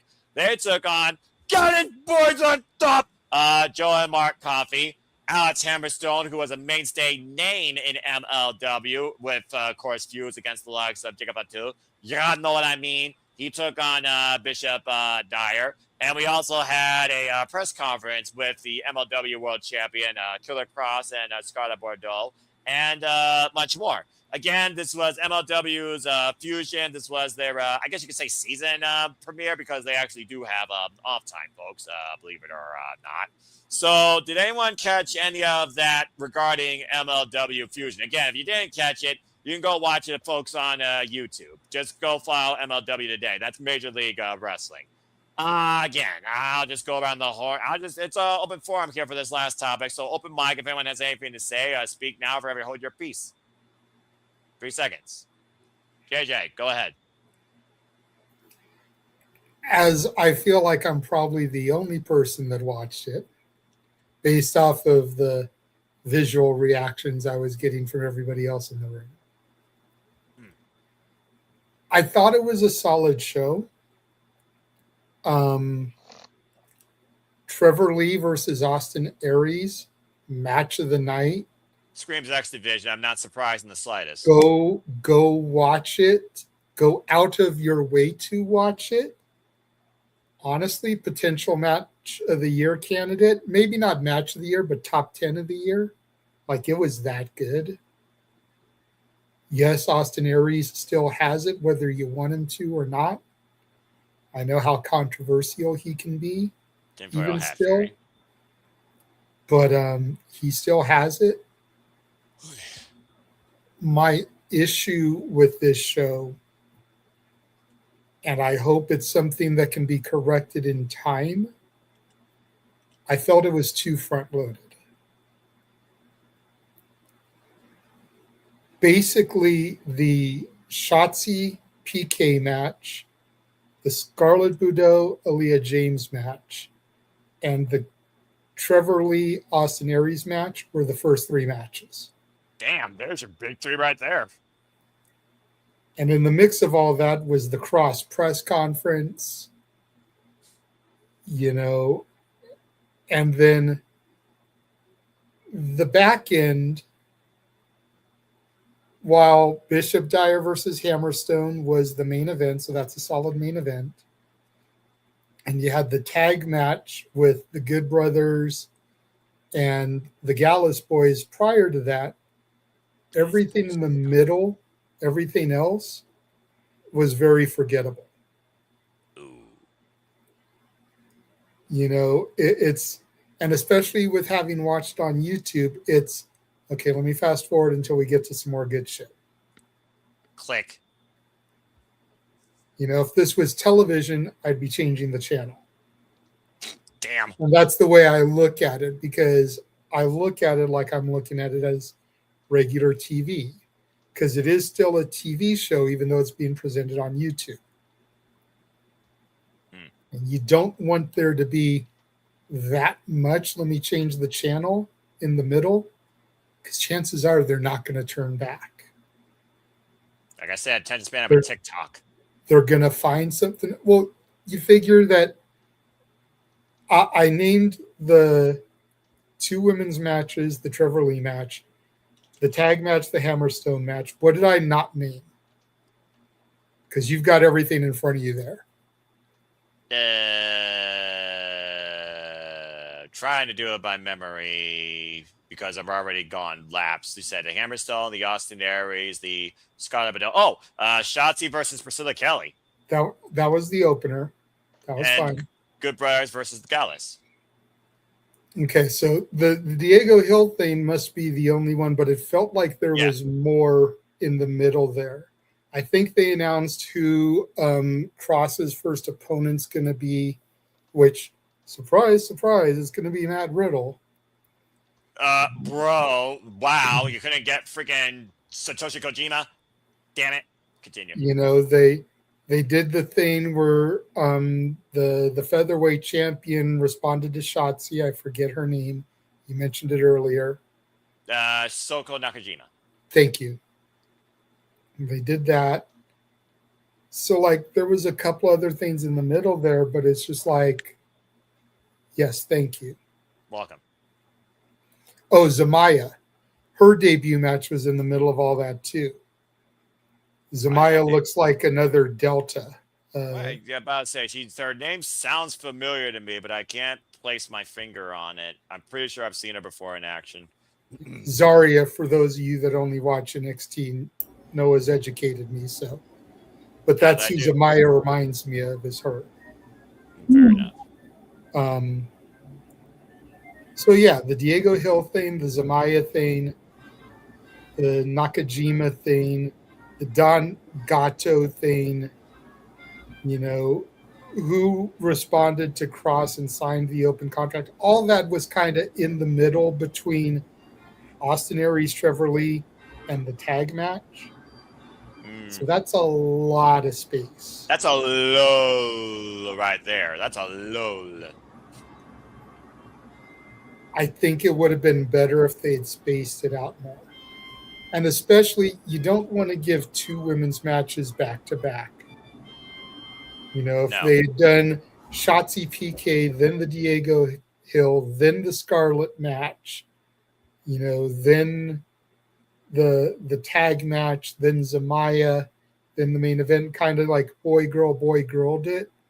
I think it might have had a little bit more flow, and there wouldn't have been as much reason to channel hop. But once that Aries match was over, you could have turned it away until the tag match happened. And that probably accounted for a good almost half hour of their TV. Jeez. And again, if you're watching regular TV and you turn away for that long, you get invested in a movie on another channel. You get invested in, a 2-3 episode Big Bang marathon, Zinga. Friends or whatever's out there, you know. There's all kinds of channels on the weekend that show like 3-4 episode blocks of like comedies. Dude, there are 24/7 channels that show those series and You're cartoons. like and Noah. pictures You end and up getting involved in some Card Sharks marathon on the Game Show Network. I wish it was a marathon. Only get 1 damn hour, and sometimes these damn pointless shows are that I gotta freaking watch along, or you do a meeting or something like that. You purposely do it during it because it's only 8 to 9 p.m. Eastern Standard Time on the damn Buzzer Network. Anyway, they did a Lingo marathon, and I fucking watched every episode, dude. They used to be my show. Oh, Lingo, Chuck Willery, rest in peace. As soon as they did the Bill Ingram one, I was like, what are they doing here? This does not feel the same. That's all. I always loved the little noise on Lingo, the doon doon doon doon. Yep. It reminded me of Will Smith on Fresh Prince going dum dum diddy. Okay, I get the connection. Of course, the balls. Of course, you always wanted to avoid the red stopper. Continue. This actually woke me up. We're talking about game shows. But in general, I thought it was a good presentation. They just need to do better timing and spacing of the episode so that there's not as much in the middle that's like fast forwardable. You know, and again, if you guys are fans of technical cruiserweight wrestling, I'm looking at you, Ash. Go out of your way to watch Austin Aries versus Trevor Lee. It was by and far match of the night. And like I said, top 10 contender going into the 6th month of the year. I mean, Trevor Lee was always one of those that I knew was going to hit it big when he was able to actually wrestle the way that he could, respectfully for it. I mean, I remember the first time we covered MLW, we were calling a Trevor Lee match. I forget against who, and even though it ended under dubious means, it was still a freaking banger. So I'm glad to know that Trevor Lee is still a mainstay of MLW. I hope that he actually becomes a champion. I think I'd rather see him face Killer Cross, but you know, it is what it is. All right, well, thank you for that, JJ. Well, that's with that simple outlook, and of course, YouTube being, well, if you don't have premium, you're going to have advertisement breaks in general. So again, streaming advertising. What do you guys say regarding the? I just received a message from Big Body Javi trying to set up times. Oh, all right. While we're on the air right now, so continue, Ash, but I may have an update come the end of this topic. Good deal. Thank you for that. That being said, Ash, I will now lend the mic to you. So Matt Riddle versus Killer Cross. Shotzi Blackheart, of course, still bringing her ballsiness to MLW against Soka Nakajima, possibly. For those that don't know, she works out at TJPW. She was loosely involved in Pro Wrestling Eve in a tournament to see who will challenge Chris Statler for the Eve National Championship. And it will be Miya Yamashita, by the way, at Eve 150. Congrats to Pro Wrestling Eve, by the way. I can't wait for that show, June 5th, on the YouTube channel exclusively. But what you guys say regarding MLW and what you heard about it and the spacing and the match and the card and the outlook of it? Go ahead. This seems like a pretty interesting card. Some of the matches I might check out, depending if I can make time for it. Yeah, I think on YouTube it ended up being about an hour and 45 minutes. That sounds about right. So if you fast forward that stuff in the middle that I mentioned, you're probably looking at about an hour of your time. I was gonna say 15 minutes. Okay, that's not too bad. Yeah. Well, the power of YouTube. I wonder if they actually will like cut their YouTube, like you see like YouTube videos do that with videos like, here's what this segment's about. Here's what this segment about. Here's this segment about. YouTube Like, shorts on it. well, I don't know about shorts, but maybe timestamps within the bar itself versus below in the description. But I could see that also too. Also, there's this one episode of Lingo that I saw on YouTube where this one team would say a word and then spell a completely different word after saying the word. That's the panic that happens when you got a yellow letter and you don't know where to put it. Okay. No, but this was throughout the whole episode this one person was doing. Ah! Yeah, how well did that strategy go for you, dummy? Right? To be honest, it's not about what you say. CHAIR, couch. Yeah, it's not about what you say. It is about what exactly. you spell. So if you spell the right word, you still win. Someone even posted saying like, man, did this team ever abuse the rule of it's not what you say, it's what you spell.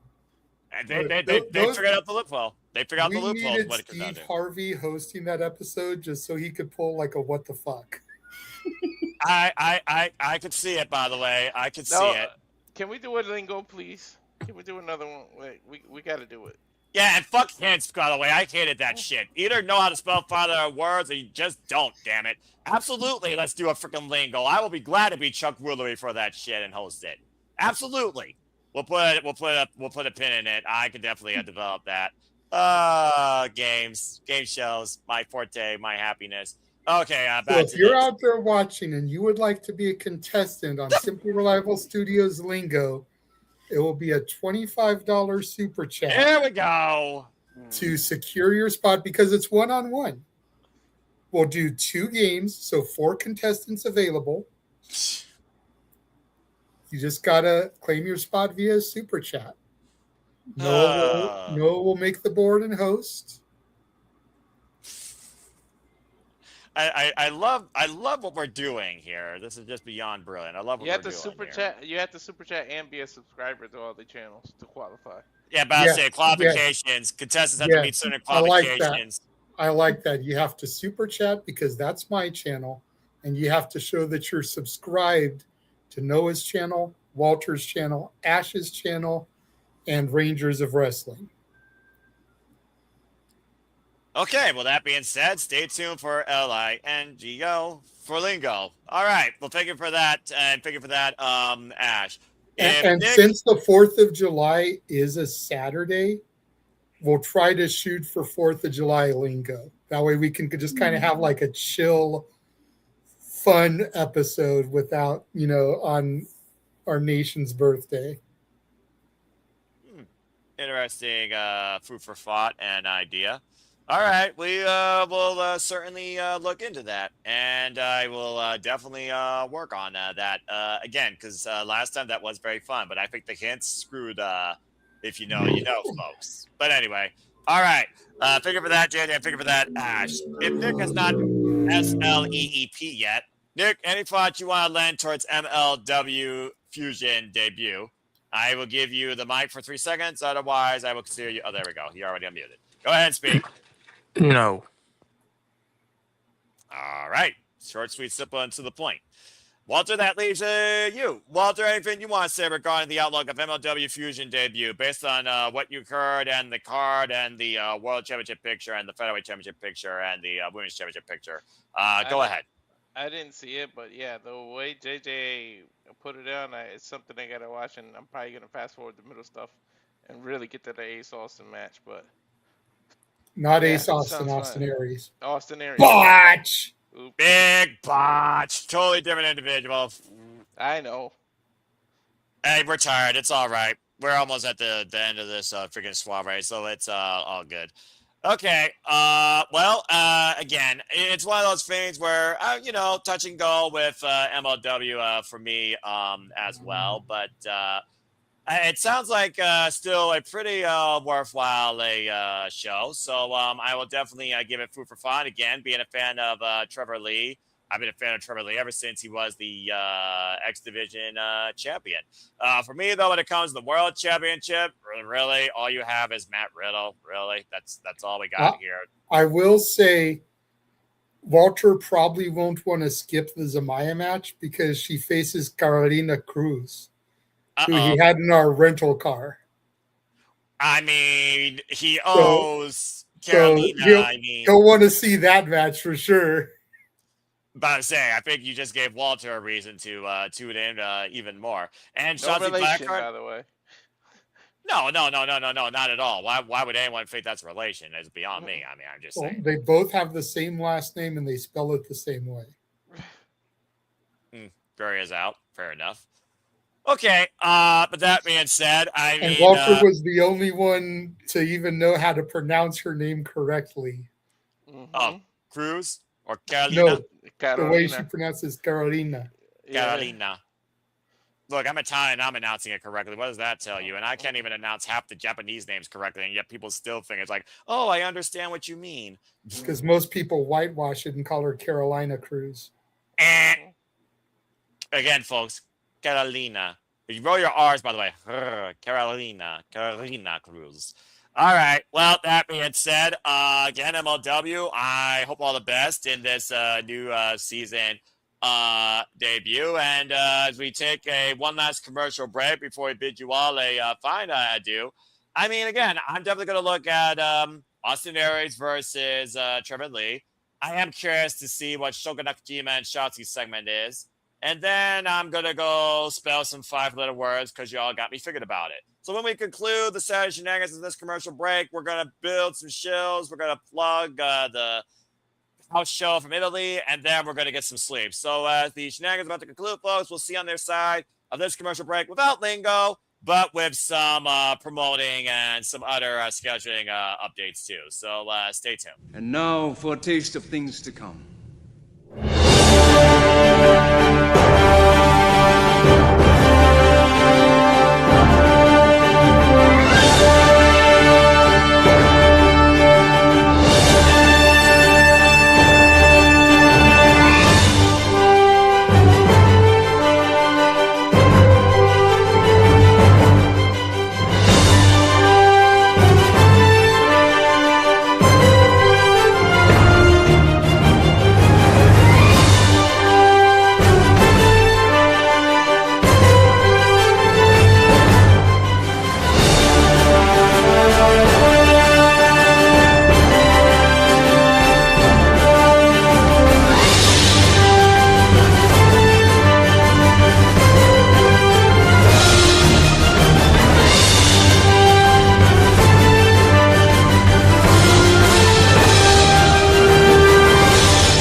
I wasn't paying attention to that at all. I had lingo on my mind. I just found the jingle. Anyway, as always, here's the Bible Studios to encompass, embrace, celebrate, engage, pontificate, analyze, criticize, and react to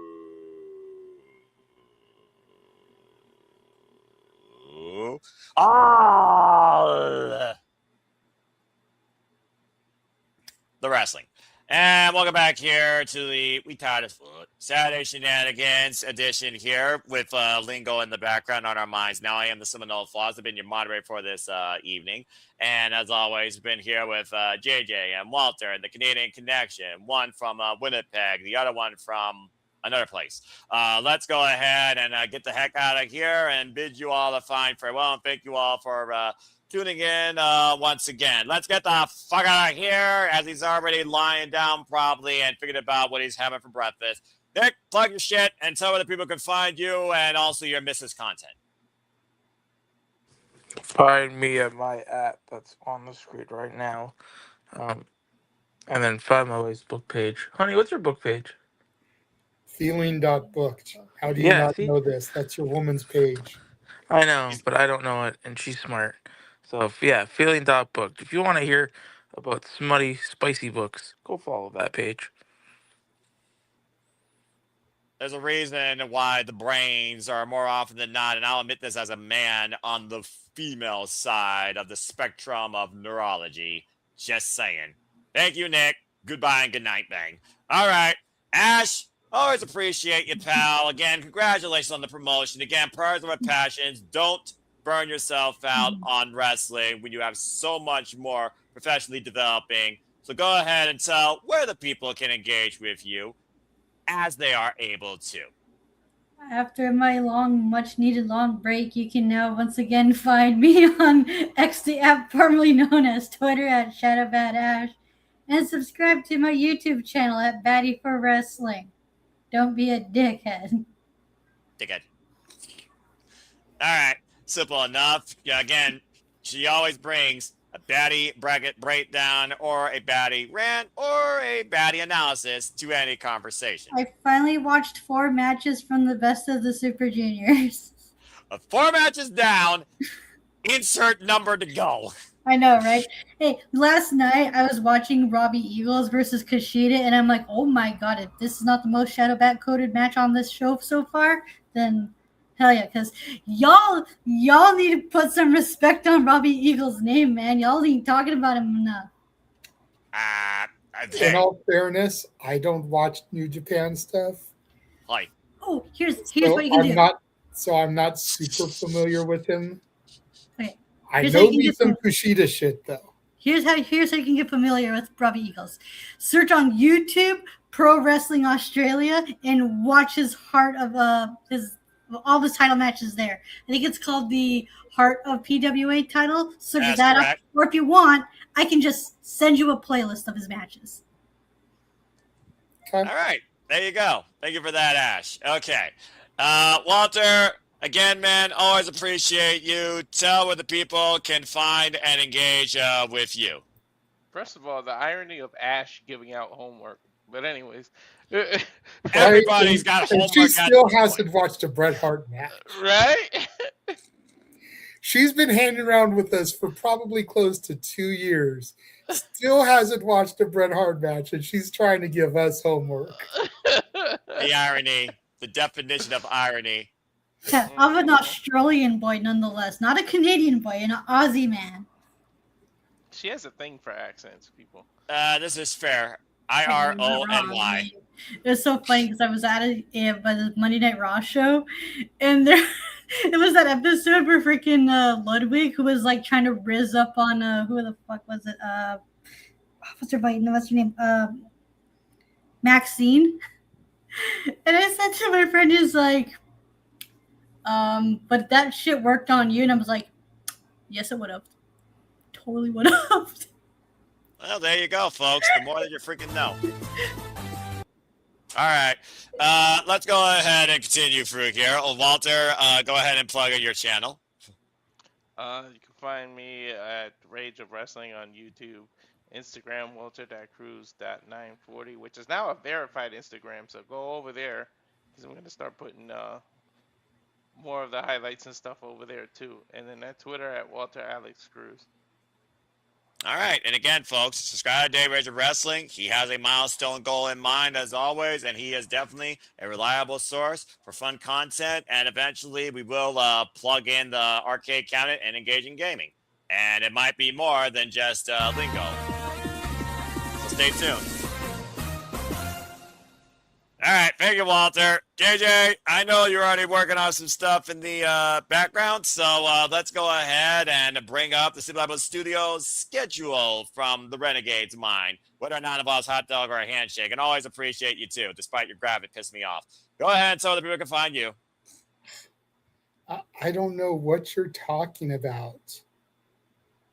My graphic pissing you off. Like, I don't get it. And working on things in the background, how dare you? You offend me so, Noah. Sure I do, JJ. Sure I do. But you can find me on Instagram at the Renegade JJ Williams. You can find me on YouTube at Casa D18 Studios. You can find me on X at Casa D18 Studio. No S at the end on the X account. All those great places you can find me. Of course, make sure you're following SR Studios 2024 on X, on the Tweeter. The Tweeter. That's where all of our huge announcements come. You know, that's where I announce who we're going to have as special guest interviews. That's where I post our Spotify's and everything. We're broadcasting there right now with Shenanigans. Occasionally we do watch-alongs on there. The interviews go there. Because it's a verified X account and, you know, I pay monthly for the little check mark. You know, honestly, if I'm keeping it 100, I think that's part of how we've gotten all these interviews is because we're a verified page. Oh, yeah, that definitely shows where you stand. Which, well, but like I've mentioned to you at a couple times, Your page is a personal page that's verified. The Simply Reliable Studios is a branded page. Difference. So even though you're verified, you're just like a person sliding into DMs, whereas this is a brand sliding into DMs. That's a whole different form of profiling. And I think that's why I've had more success. But be that as it may, I think that's how we've been able to secure so many of these interviews, is being a verified account. So you want to know if paying for that check mark works? If you want to do this kind of stuff like we have been, it's worth it. For people like Noah, who don't really care about the interviews, who that's not his bag, it's not worth it. For people like Walter and I, who this is something that we want to do, and we look at it as imperative to the brand, it's been entirely worth it. Again, still waiting for official confirmation about Brittany Brooks. That's why I didn't load her graphic in yet.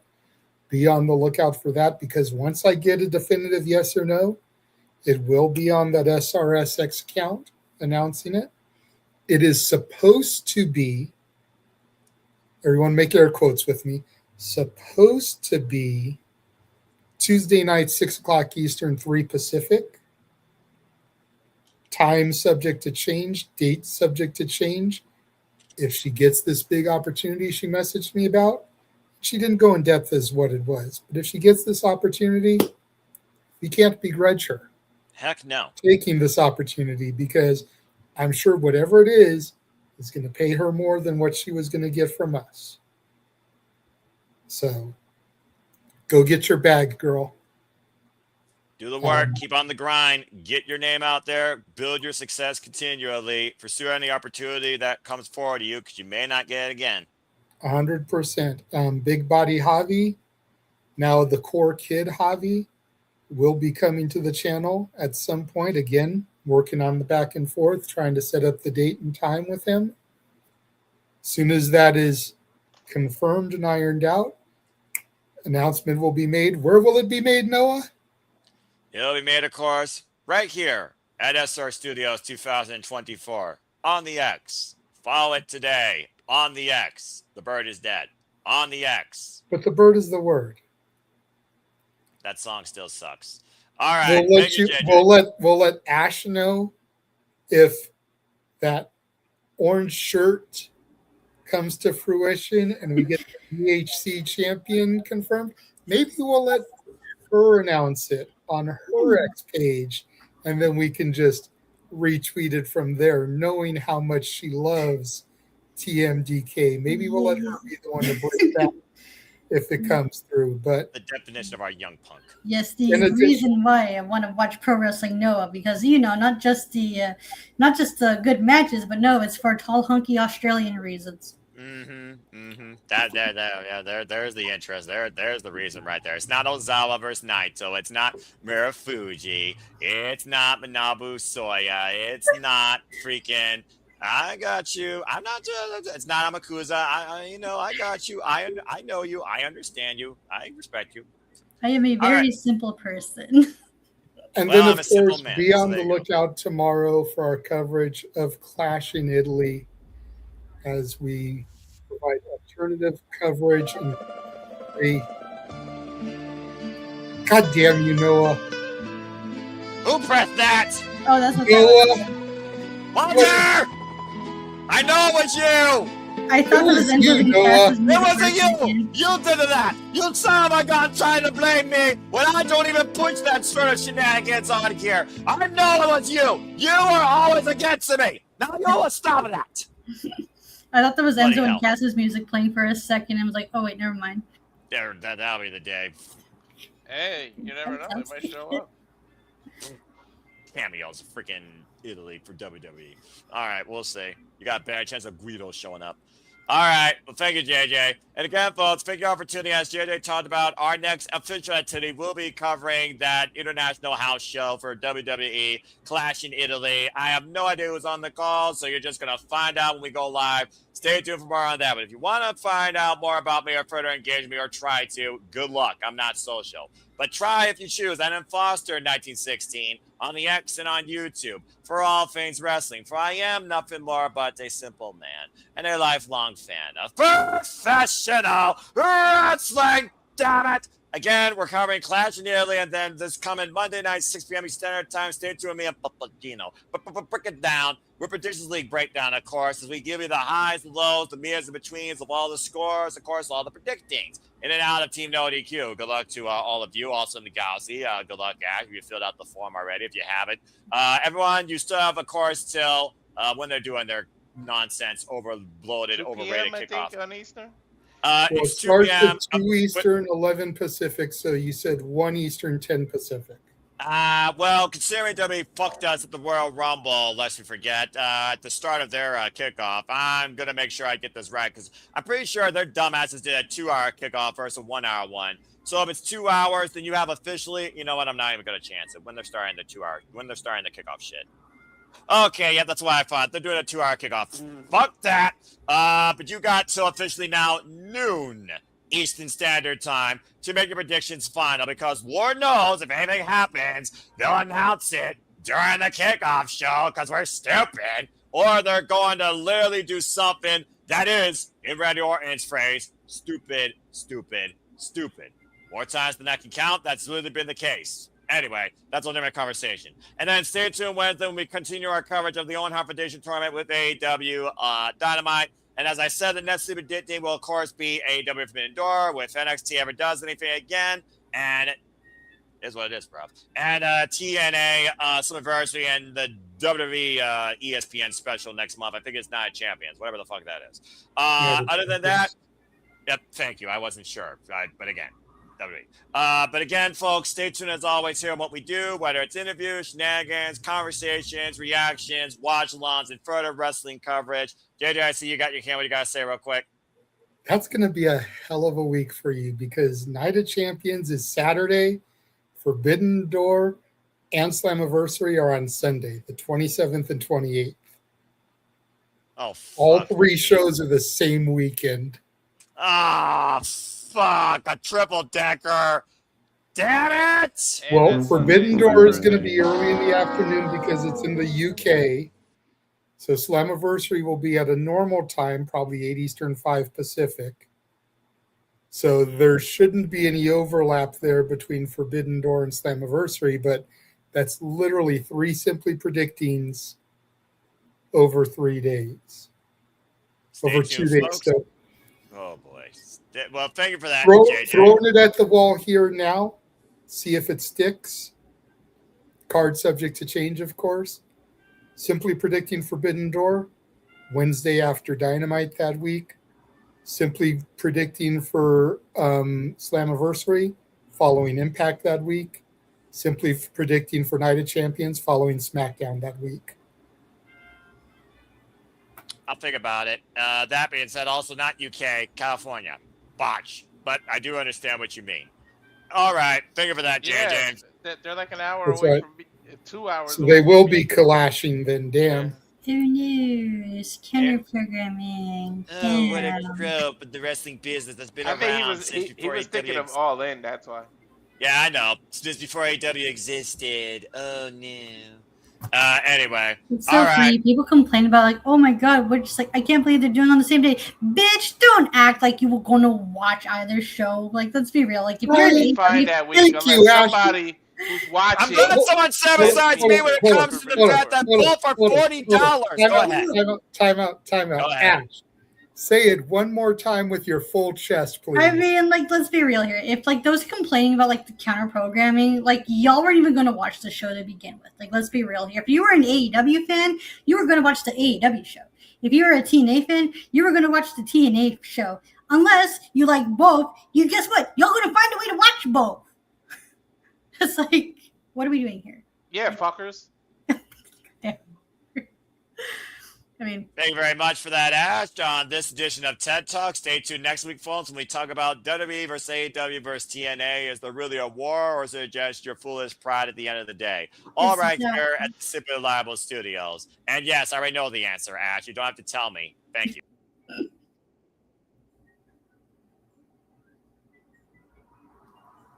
People probably ain't gonna watch it anyways. Like the TNA fans are gonna watch Slammiversary. The AEW fans are gonna watch Forbidden Door. The few, the proud, the true wrestling fans will watch whichever one they don't watch live via tape delay afterwards. Shut the fuck up. Look, we're literally throwing spaghetti against the wall here, expecting a different result against the wall, all right? I'm just going to say, all right? And in conclusion, I'm just going to leave you all with this. Well, about to say, I'm just going to leave y'all with this. At the end of the day, know your place, know your outlook is not one else's outlook. Can we not just find a way to respect one another when it comes to what you put your money in and what you freaking watch? Counter-programming is counter-programming. It's a trope of business. It's like a fucking Checkers being on the corner across from a fucking Wendy's, and at the end of the day, you still go to both because you care about the damn burgers or the damn fries or the damn milkshake versus chocolate frosty. There's not one better versus the other. Officially, it's all subjective. It's all constructive. Or it should be constructive unless it's literally being dissected as troublous because you all have a short brain mentality because you can't accept the fact that someone thinks differently than you or spends their money differently because they're on a fucking budget. And that's why all those restaurants are right next to each other. I used to make my father get the Whopper for Burger King, the fries from McDonald's, Here's a critical Wendy's. Okay. Here's a critical note to close that out. Burger King sucks. Whoppers aren't that great. My family got sick from them, and I will hold that against them to their grave. Burger King sucks.